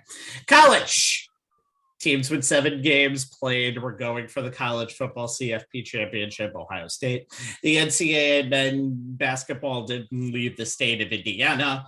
The women didn't leave San Antonio, and apparently none of their really good gym stuff went along with them. And that's all a normal year, apparently, in 2021. But that still doesn't mean we can't award the best college football team for 2021. So here we go. Gonzaga men's basketball. Who cares if the year ended with a 1 in the lost column? They made the sport fun and interesting in 2021. This Michigan football I see on here, playing in their first CFP ever. It's easy to forget they were predicted 4th in their own division in August. Good job, media. Stanford women's basketball. For those who associate the names Oriema, Summit, and Stanley with women's NCAA, how about Tara Vandermeer, former Olympic coach and just delivered a 3rd national title to Palo Alto? Baylor basketball. Baylor has become a college sports powerhouse in both football and basketball, and they were finally rewarded with their first national title ever in men's b-ball. And then Alabama football. I swear, Nick Saban has a checklist when he wakes up. Recruit, win SEC title, win national title, recruit, 24 hours sleep, repeat. The number 1 seed in the CFP again as they look for back-to-back championships. And the winner is actually a team that's number one in the nation of this writing too. That's Baylor basketball. Anthony, been a great year for all of these clubs. I mean, I like Baylor specifically because of just where they were, how they've become. They were definitely a contender in 2020 before the tournament got canceled. Baylor basketball winning is definitely the right decision here. Yeah, and Coach Drew has turned Baylor into a powerhouse. So that's pretty much what it's become. We got some of the teams that's on the list. Michigan, I'm happy for Jay, number one. Obviously, he's a Michigan fan on the panel, but also because you feel like this is Jim Harbaugh, it was long overdue. And this was, you think about the law, you think about the fumble and the loss. I was thinking about for a touchdown against Michigan State in his first year, and so many disappointing finishes against Ohio State to end the season. So to see Michigan finally break through was a great moment. Stanford women basketball as well, winning national championship. Alabama just not going anywhere. I mean, that's just pretty much what it is. Alabama's Alabama.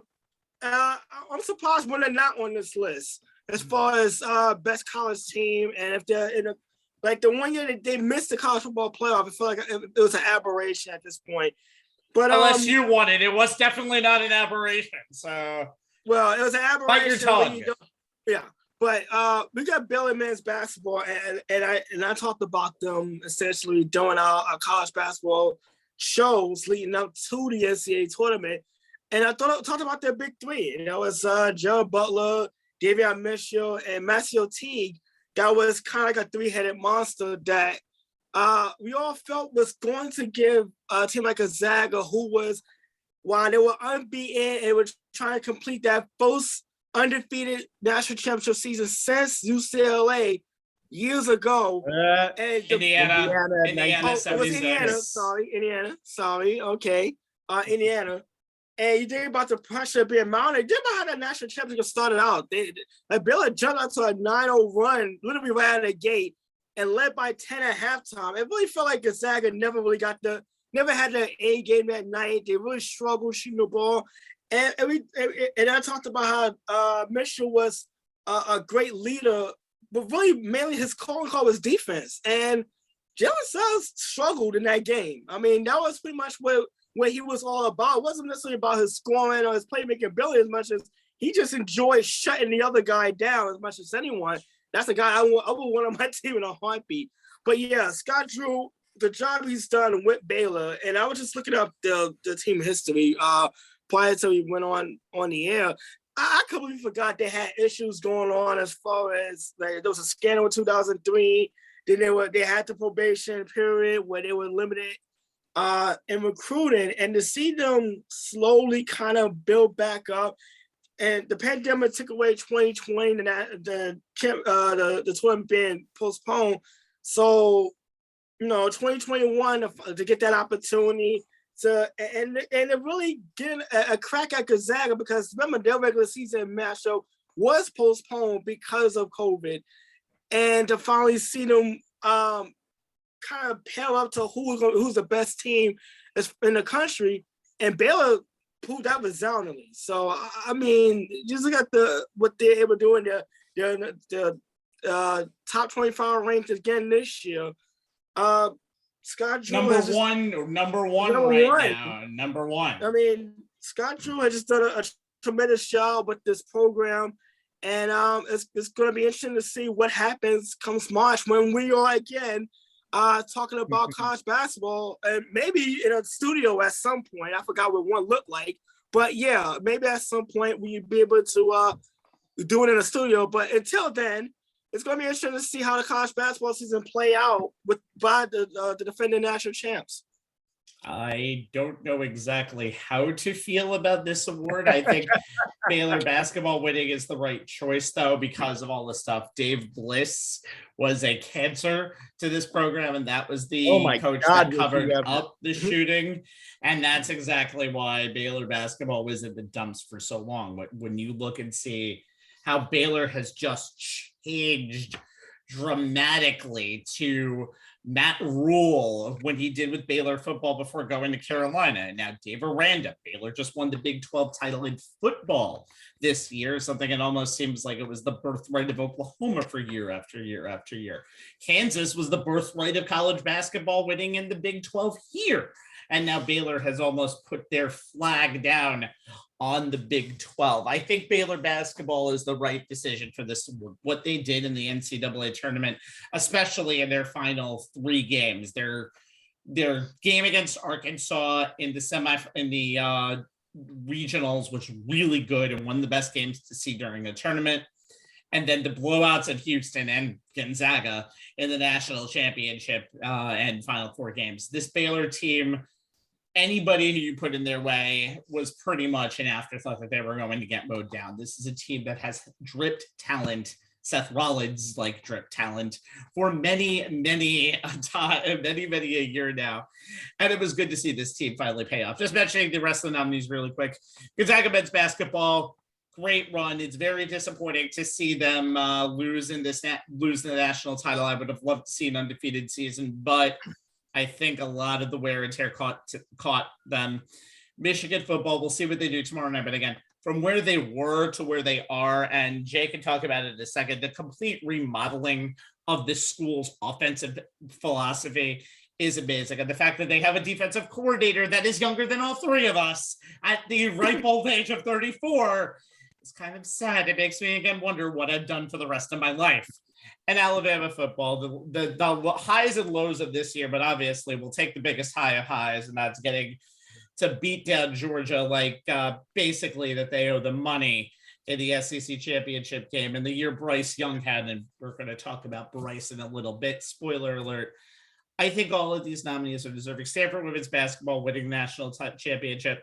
Got a little help along the way with South Carolina getting knocked out, but they actually beat South Carolina to get here. South Carolina has been responding with a vengeance this year on the women's basketball circuit, but all great nominees, 3 champions in there. One, I think Michigan or Alabama are going to be the CFP champion on the other side. I think this is a very good list to have. Jay, can you hear us? Yeah, I can. Can you hear me? I can hear you. Your video is frozen. So Okay. What do you want to say about this? All right. Each one of these teams accomplished something impressive. The Stanford women winning the NCAA title, giving head coach Tara Vanderveer her 3rd title in almost 30 years after her 2nd.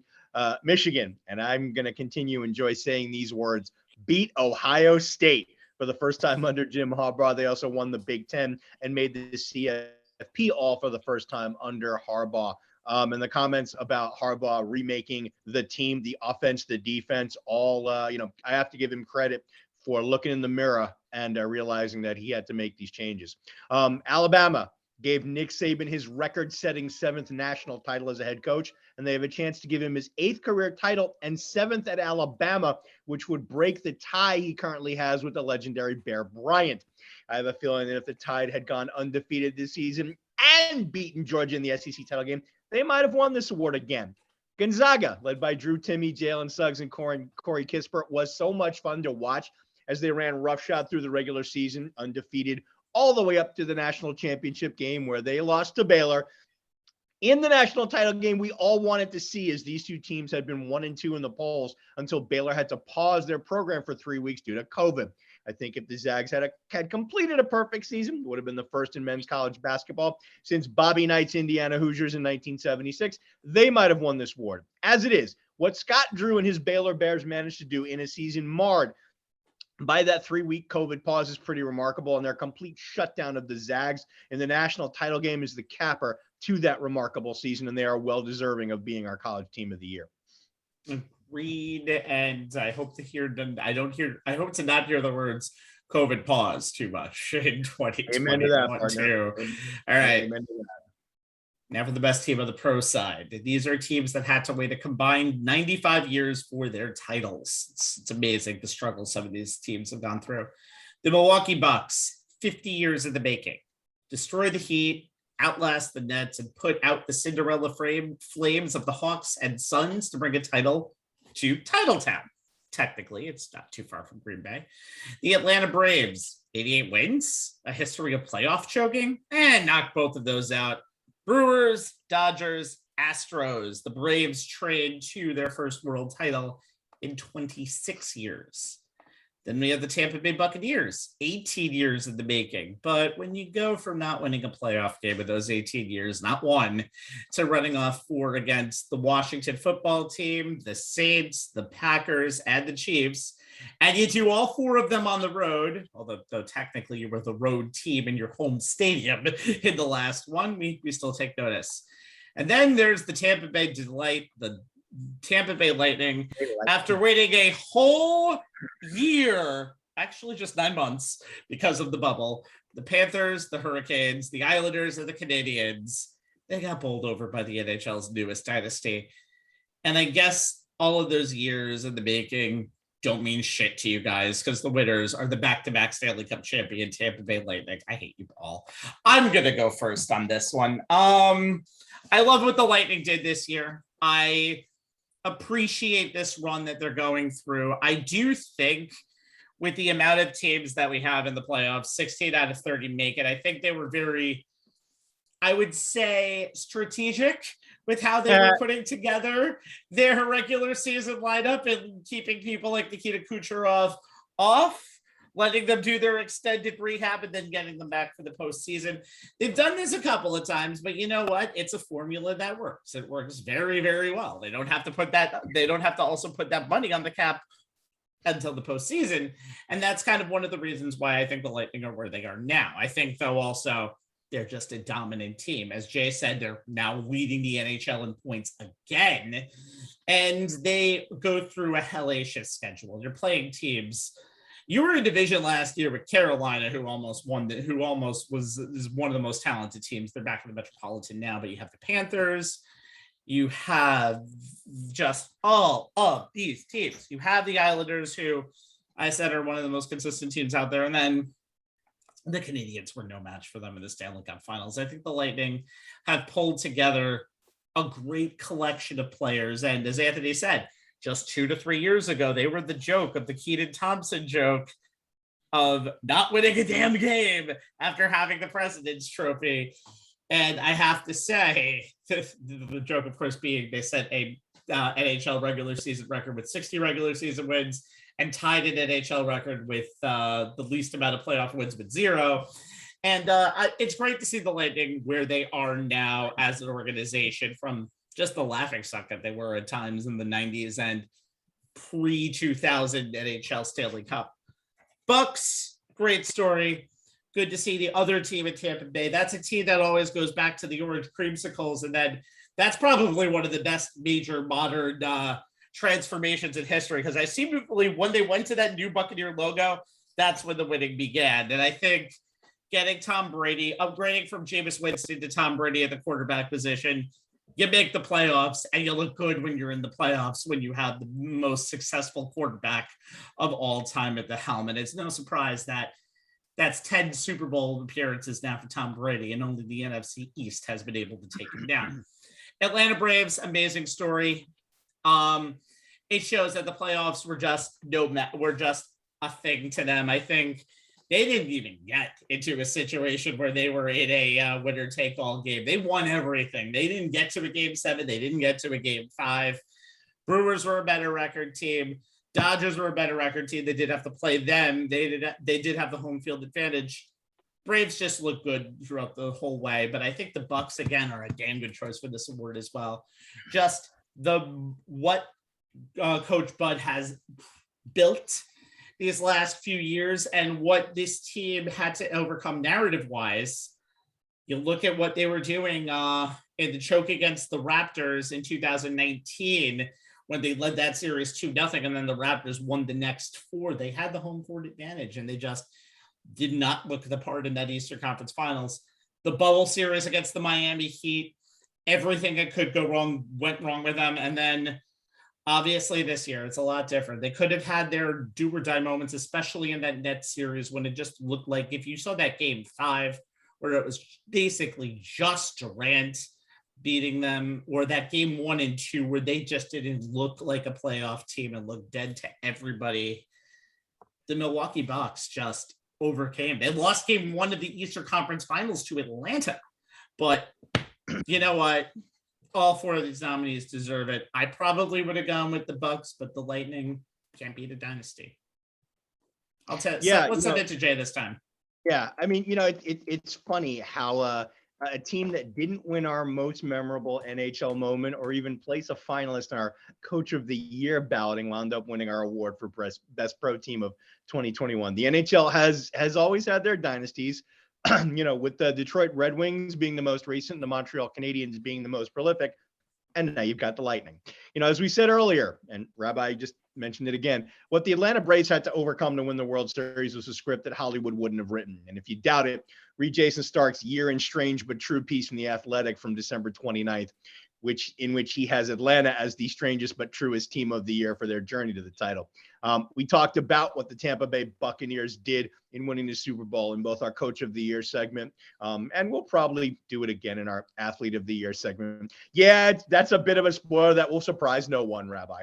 And we talked about, the Milwaukee Bucks, bringing home their first title since the days of Lou Alcindor, before he became Kareem Abdul-Jabbar, and the Big O, Oscar Robertson, both in our Coach of the Year and memorable NBA moment segments. And I talked about it plenty in our memorable NHL moments segment, but it bears repeating. What the Tampa Bay Lightning did in completing back-to-back Stanley Cup titles in the middle of a pandemic is pretty damn amazing to me. I give the USA men's and women's Olympic basketball teams and NYCFC honorable mention for, what they accomplished this year. But the Tampa Bay Lightning deserve our award for Professional Team of the Year. Yeah, I mean, figure out what Tampa Bay finished in that the realignment division because of the pandemic. They finished third, and had to come out of a tough division where Carolina was probably arguably one of the best teams in hockey last season. And you got the other teams. Atlanta, we talked about them in length earlier tonight. Tampa Bay going from a team that hadn't won a playoff game in forever to win the Super Bowl, and the way they did it and just dismantling Patrick Mahomes and having him run for dear life for 4 quarters. And of course, the Milwaukee Bucks and looking from a team that looked like they were going to be looking for a new head coach to raising the Larry O'Brien Trophy at home in Milwaukee after Giannis Antetokounmpo put on a finals performance for the ages. But the USA women basketball team, I really feel like they didn't get enough limelight for what they've been able to do. 55. That is the current winning streak for this program, going all the way back to 1992, where they had to settle for a bronze medal in Barcelona, Spain. And since then, they have not lost since. And you think about this being the Olympic swan song, more than likely for two mainstays for USA basketball, and that was Diana Taurasi and Sue Bird. And you think about 5 trips to the Olympics, 5 gold medals. And you think of Brittany Griner's dominant performance in the gold medal game against Japan, and Asia Wilson showing that, and I talked about Candice Parker earlier, talking about the future of women's basketball being really in great hands. And you see how the women, like when we saw the men's side kind of struggle and stumble early on in their Olympic play, particularly in group play, the women just never missed a beat. They won the games in dominant fashion and workmanlike pace. And I know Don Silly got a lot of flack for some of the women that was left off of the Olympic team that could have easily been on there. And obviously, if you watch that WNBA All-Star game in Vegas, hey, you could have went any direction with any of those All-Stars that played against them, and you could have fielded 2 or 3 teams capable of winning the gold medal, because that was the amount of talent that was in that pool that she probably had to select from.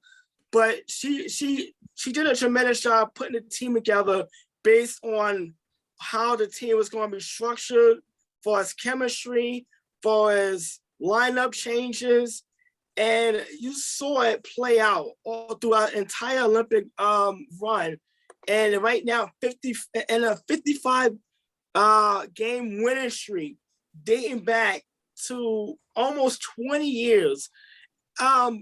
Just what USA women basketball has just turned into, and just been this dominant international powerhouse. It's just been something that I really don't think get enough recognition, because the men's side do get a little more of the national attention, especially because of how they started out. And remember, the women also actually lost their first exhibition game, and God knows how long before they got over. They lost. That's twice actually. You saw them losing. You saw them lose in Vegas. They lost to Australia, and you saw them in Vegas. Yeah, I think it tells you the talent pool that Dawn Staley had to work with. It wasn't like it was just who's who. It was like, I looked at that All-Star team. I was like, hey, look, this is about three. I actually told you that night. There's about 3 or 4 players that Dawn Staley could have easily put on that USA women's team. It should still win a gold medal, because that's an embarrassment. Yeah, the embarrassment that she had to choose from. But you still had to choose a team, and hopefully, like I said, there was some that were left off. Or hopefully, they get the opportunity, because I think representing your country it's a great honor. It's a privilege to put on that USA uniform, 100%. or any country that you get to represent in Olympic play. And what the women has been able to do, they played the game well. They played it unselfishly. They have represented everything right about basketball that you want to teach the kids as they're growing up. And it just been a tremendous, just very simple. And it's just been a tremendous job what this program has been able to accomplish the last 2 decades. Do your job. That's Amen what to the that. women's basketball team does. All right. Finally, and I mean finally, these are the players that made 2021 so memorable. So no matter how different this year seemed, this is the best of the best. This is our final award for best athlete. The nominees are Shohei Ohtani, DH pitcher, concession stand worker, play-by-play man, and probably guy who wrangles the cats off the field for the Los Angeles Angels. 46 home runs, 100 RBIs, and 9-2 with a 3.18 ERA. Everyone ended up voting him AL MVP. He was unanimous, and I would say that's the correct call. Tom Brady, quarterback, Tampa Bay Buccaneers, a 10th conference title, followed by a 7th Super Bowl title, showing the whole world that 43 is the new TB12. Giannis Antetokounmpo, forward Milwaukee Bucks, and a person who Greece should know that Anthony does not know when he goes over there for vacation. You almost forget that he missed 3 games in the postseason, and that postseason was 30.2 points and 12.8 rebounds a game. And NBA title and finals MVP, check. Bryce Young, quarterback, Alabama Crimson Tide. 2 scary things for the man that replaced Mac Jones. Number 1, he's the first ever Alabama QB to win the Heisman. That includes Namath. And he's a sophomore. He's coming back to Tuscaloosa next year, so he could Archie Griffin this award very easily. And finally, gold medal winner Caleb Dressel. 5 golds in Tokyo. So maybe the next Michael Phelps is actually just the first Caleb Dressel. And the winner is the man who redefined everything in 2021. It's Shohei Ohtani. Anthony, what can you say? The only thing I ask for Shohei Ohtani is a better freaking team. Let's talk about the man's amazing 2021, or any other way you'd like to go on this one. You know what? When I think about the Los Angeles Angels having Shohei Ohtani and Mike Trout in the same clubhouse, it's a crime that they can't somehow put it all together and make the postseason. They're not even over 500. They're not even a 500 team. It's a travesty to see that this team can't pull together to make the playoffs when you have the 1 and possibly 1A best players in the game right now in the same clubhouse. But I mean, by the way, Ohtani is the Associated Press Male Athlete of the Year. That was announced as well. but Ohtani 46 home runs, 100, drove in 100 runs, 90s, 0.965 on play percentage. Oh, and by the way, he started 23 games on the mound and went 92 with a 3.18 ERA and 156 strikeouts over 130 innings. Obviously, Jay has mentioned this. The whole All-Star game start leading off the game and then starting pitcher in the bottom half of the first inning. Look, and I would say this, and there was some controversy where a certain ESPN personality said something stupid. I won't say his name, but Shohei Ohtani is exactly a face for baseball because baseball has become an international game. It's become an international language. You see this from, and I'll talk about Giannis Antetokounmpo. He'll always have a soft spot because I've been to Greece a few times now, but I've got to see his humble beginnings, and you see the personality and the man he has become, but more importantly, the world champion he has become. As far as the Milwaukee Bucks and his loyalty to that city. But getting back to Ohtani, he has everything you want as an ambassador. And I think of Hideki Matsui, I think of Ichiro, these great players that came over from Japan and was able to kind of transcend what they brought from the land of rising sun. And I remember I talked about how I kind of miss waking up 5 a.m. to watch the KBO, the Korean baseball organization on ESPN, because I thought it was some great baseball to wake up to at 6 a.m. during the pandemic. But you think about what he was able to do and his calm and his demeanor and how he was when he was at the All-Star game. He was joking about how he don't know if he want to keep doing a home run derby because he realized how tired it was and he keeps swinging for home runs. Because that's just that's not his normal batting stance. He was like, this is tiring. Like, do his translator, boy, this is tiring. And they talked about how he was almost like a Kennedy. He was around the other players. He wanted to meet them. He was happy to talk to everyone. And I was like, this is exactly what Major League Baseball needs right now. I mean, we talked about the one in popularity and needed something to kind of energize the sport a little bit. And now as we see them dealing with a lockout, how quickly they can get that resolved, the labor issues resolved, and how quickly they can get back to playing, to focus on baseball. But Ohtani, the season he had, and the fact that he was building on a 2020 that was almost just as like, are we watching something just out of this world right now? And to see it for a full season and see what it can potentially lead to, I just want the Angels to make the playoffs. I don't have a boat in a horse in this race outside of New York City. Obviously, I'm a Met fan, but I feel like baseball and the national stage deserve to see Shohei Ohtani and Mike Trout on the stage, outside of just an All-Star game, outside of just an occasional Sunday night baseball game on ESPN. I really feel like it's a travesty that the Angels just can't be beyond better than a subpar version team with the talent. Hopefully that can turn around, but Ohtani, just individually, the season he had, it's not going to be matched for a very, very long time. Yeah, no, it's not. It's not. And I think one thing that I like to see with these awards is this player a transformative player, is what we would call as a one of one.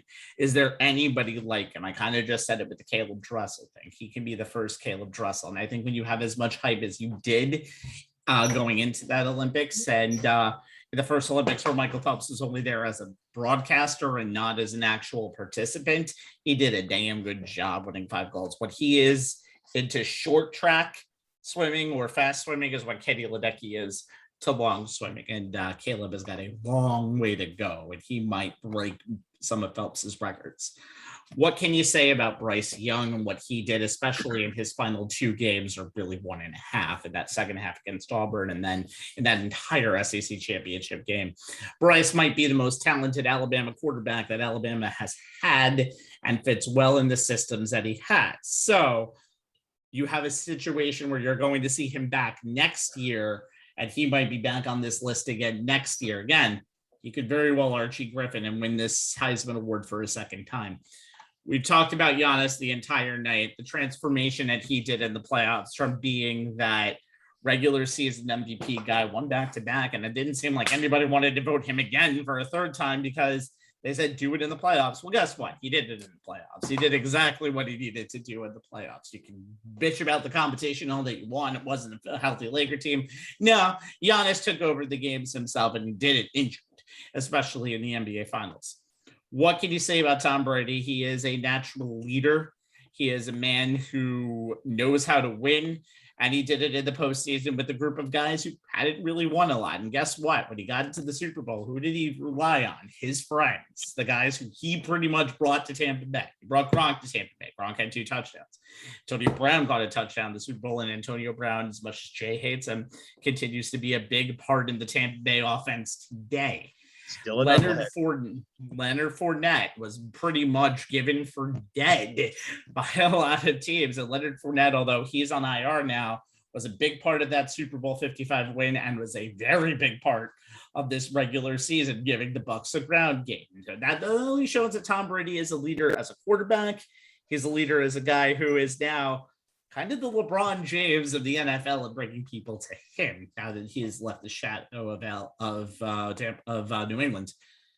And what can you say about Shohei Ohtani that no one else is going to be said? Nobody has done this stuff that he has done since Babe Ruth. The fact that we do see him as a sideshow, but we see him as a sideshow for the reason that nobody has done the historical feats this man has done in almost a century. To see those numbers, to see the fact that he can go for 46 home runs and still pitch to an ERA under 3.5 is amazing. We might see more of it this year in this MLB that we have now, where pitchers can only go 5 innings. But if you need a weapon, Shohei Ohtani is your designated missile. All of these players are unique. I would assume Ohtani is the most unique one, and he is deserving of this final award. Jay, wrap it up. Yeah, you guys both kind of hit it on the head. I mean, in any other year, what Brady accomplished, winning a Super Bowl in his first post-New England season at age 43, or Giannis finally breaking through and getting his first Larry O'Brien trophy, would likely have won them our Athlete of the Year award. But what Shohei Ohtani accomplished on the mound and at the plate during this past Major League Baseball season was beyond Ruthian. The numbers and wow moments are just insane. I pulled, some of these from part 1 of Jason Stark's 3-part series, The Year in Strange But True in Baseball in 2021 in The Athletic. Ohtani had a better OPS plus than Aaron Judge, a better ERA plus than Garrett Cole, more extra base hits than Vlad Guerrero Jr., a better strikeout rate than Walker Buehler, and more stolen bases than Billy Hamilton and Jonathan Villar combined. He's the only player to hit 40-plus homers, steal 20-plus bases, and also pitch in the same season. He's the first player in the modern era to strike out 10 batters and walk none as a starting pitcher one day, and then crush a 436-foot homer the next day as the leadoff hitter on the first pitch he saw. In a 4-game series against the Tigers in June, he was the winning pitcher in Game 1, hit 2 homers in Game 2, and a home run in each of Games 3 and 4.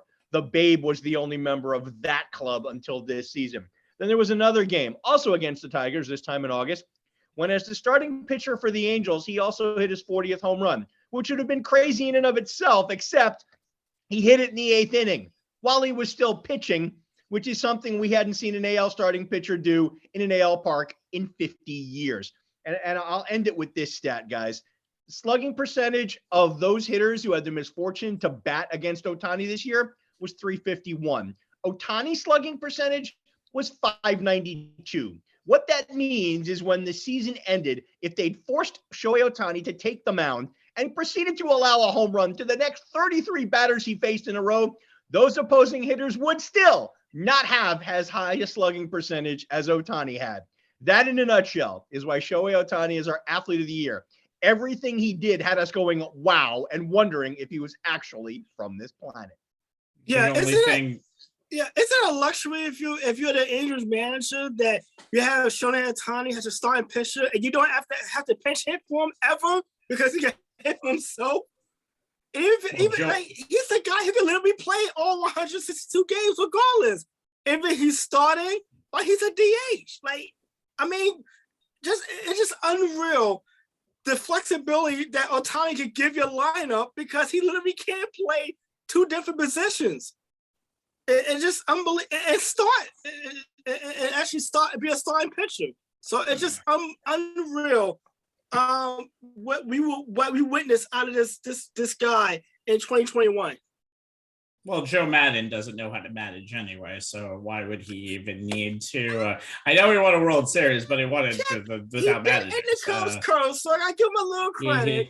That was all Theo Epstein. Okay, guys, we're almost out of time. So as 2021 has about 25 hours left in it. When we used to do these shows on like December 6th when there was way too much time left in 2021. Now we're doing it in a more appropriate time. Anthony, let's start with you. Sports and non-sports related, could be either one, thoughts as we round out the year. Sports it's a little bit of both. My resolution would be hopefully we get to see each other in person again in an actual studio. I mean, it's been a tough going on 2 years now with this pandemic going on, but you know what? Doing the shows with you guys during this time has been an honor and a privilege. And I have to give a shout out to our friend Nolan as well. I heard from him over the Christmas holiday. Nisa as well. I gotta give a shout out as well. Like this being part of the On the Sportsline family the last 10 years now, actually. I was the guy that Sean famously interviewed outside Madison Square Garden and asked what was my favorite sports moment. And now here I am a decade later being a big part of this family. And just I'm honored and I'm looking forward to 2022 and more sports moments we get to talk about, get to rant about as well. And hopefully, we all get to congregate together soon, safely, and to be able to be back in the studio one day, MNN, and shooting the breeze as we always do, and has, at least with me included, has been able to do for the last several years. So I say Happy New Year to everyone, and 2022, let's rock and roll. I echo those sentiments. I've obviously been doing the show, longer than you guys. In fact, the only people who've done this show longer and have been there since the beginning are Steve and Pedro. And the way that the show has changed a lot over the almost 2 decades I've been doing it. And the last couple of years, it's been tough everywhere, but I was saying to somebody today that one of the things that made getting through the last 2 years easier was being able to, come on, this podcast, this live stream every week with you three guys, and on occasion, special guests like Joe, and talk sports. It was therapeutic. It was cathartic. Rabbi, it's been a privilege to be, to have you as a partner. We're it's been more than 10 years now. You and I have been doing this. Way too long. Yeah, it's been a while. And Anthony, it's you've come a long way since that guy we interviewed on the Madison Square Garden corner, and it's been fun having you ride shotgun along with me and the Rabbi these last 2 years doing the show in this format. And this year alone, it was a crazy year in sports, but unlike 2020, most of the insanity took place on the diamond, the gridiron, the hardwood, or the ice. And I am grateful for that as well. Sports is both an escape from our everyday lives and is a microcosm of the society we live in. And never has that been more apparent than these last 2 years. Rabbi said it earlier in the show, we are closer to normal than we were last year. And here's hoping that on the other side of Omicron, there is a day in the not too distant future where we're talking about sports on this show and just sports. See, I tried to avoid that word tonight, Omicron, COVID, or anything in those vials, and we did a damn good job of it, actually. We only really mentioned it like a couple of times. I think on the field in 2021, I think it was a mix of everything. I think it was the first time that we heard just the line. I think that was almost all through the playoffs. Isn't it nice having a full crowd again? Isn't it nice seeing this with the full crowd again? And I think that's an amazing thing. But then when the reality of there's variants of every virus that hits, and unfortunately, we're already seeing the effects. There have been a record number of NBA players playing this year, and we haven't even reached this season in any season, and we haven't even reached the end of 2021. We can actually save that now for 2022. There have been a few games that have been postponed, not too many, not as many as it was last year. And I know we all fear that the sports world is going to pause again, but it's looking as of right now, like as long as the numbers and the CDC or whatever happens, I think it's going to be fine. I don't know necessarily if it's the right thing, but I think it's going to be the thing that happens. Now, it's been a crazy year nonetheless. I think doing this almost every other week with you two has definitely really helped everybody out. And for me, myself, this is the first time I've been on air in any situation in any of the podcasts I've done in over a month. I got COVID right around November, the end of November. So I've lived through this. I think we've all come back through the other side through this in whatever way, shape, or form that everything is going to happen with. I think all I want to see in 2022 is, and it's never going to happen, so I don't think it's a thing, is us just having these civil discussions about, are the Packers going to win a championship? Are the Yankees actually going to win the 29th banner for Yankee Stadium? Is everything going to actually come to a discussion that we can just talk about sports in the terms of talking about sports, as Jay just said? Because I think the world has been divided way too much over little things that have allowed us to get to the point where we are now. And I think, personally myself, that shows like what we do here and stuff that I do on podcasts, whether it be here or other spots, are here for entertainment. And that's what we do. We know what our place is.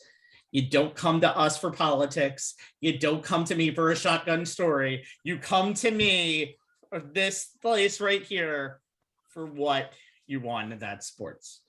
I do it in other spots, but I never, ever will talk politics on anything openly, or I will never talk news on anything openly unless it's warranted. This is what podcasts are for me. They are life, they are entertainment, and they take me away from the real world. Hopefully, those worlds can merge. Okay. We'll be back with live content next week. I didn't tell you guys that yet, so prepare. Meanwhile, socials, check us out on facebook.com/onthesportslines live if you're watching us right now. Thanks. youtube.com/onthesportslines-on-demand, and I will take the rest for nuggets, like I believe Jay just posted Jason Stark's article at the end of the year, weird things that happened, and many other articles that we will be probably posting in 2022. Check us out on Twitter at ONTH Sportslines. I can spell out the rest for you, but it's 1111. For Jay Kaplan, Anthony Strait, and the people who joined us tonight, Sean Roman, Steve Ferguson, Pedro Hazel Jr., and Joe Tufaro.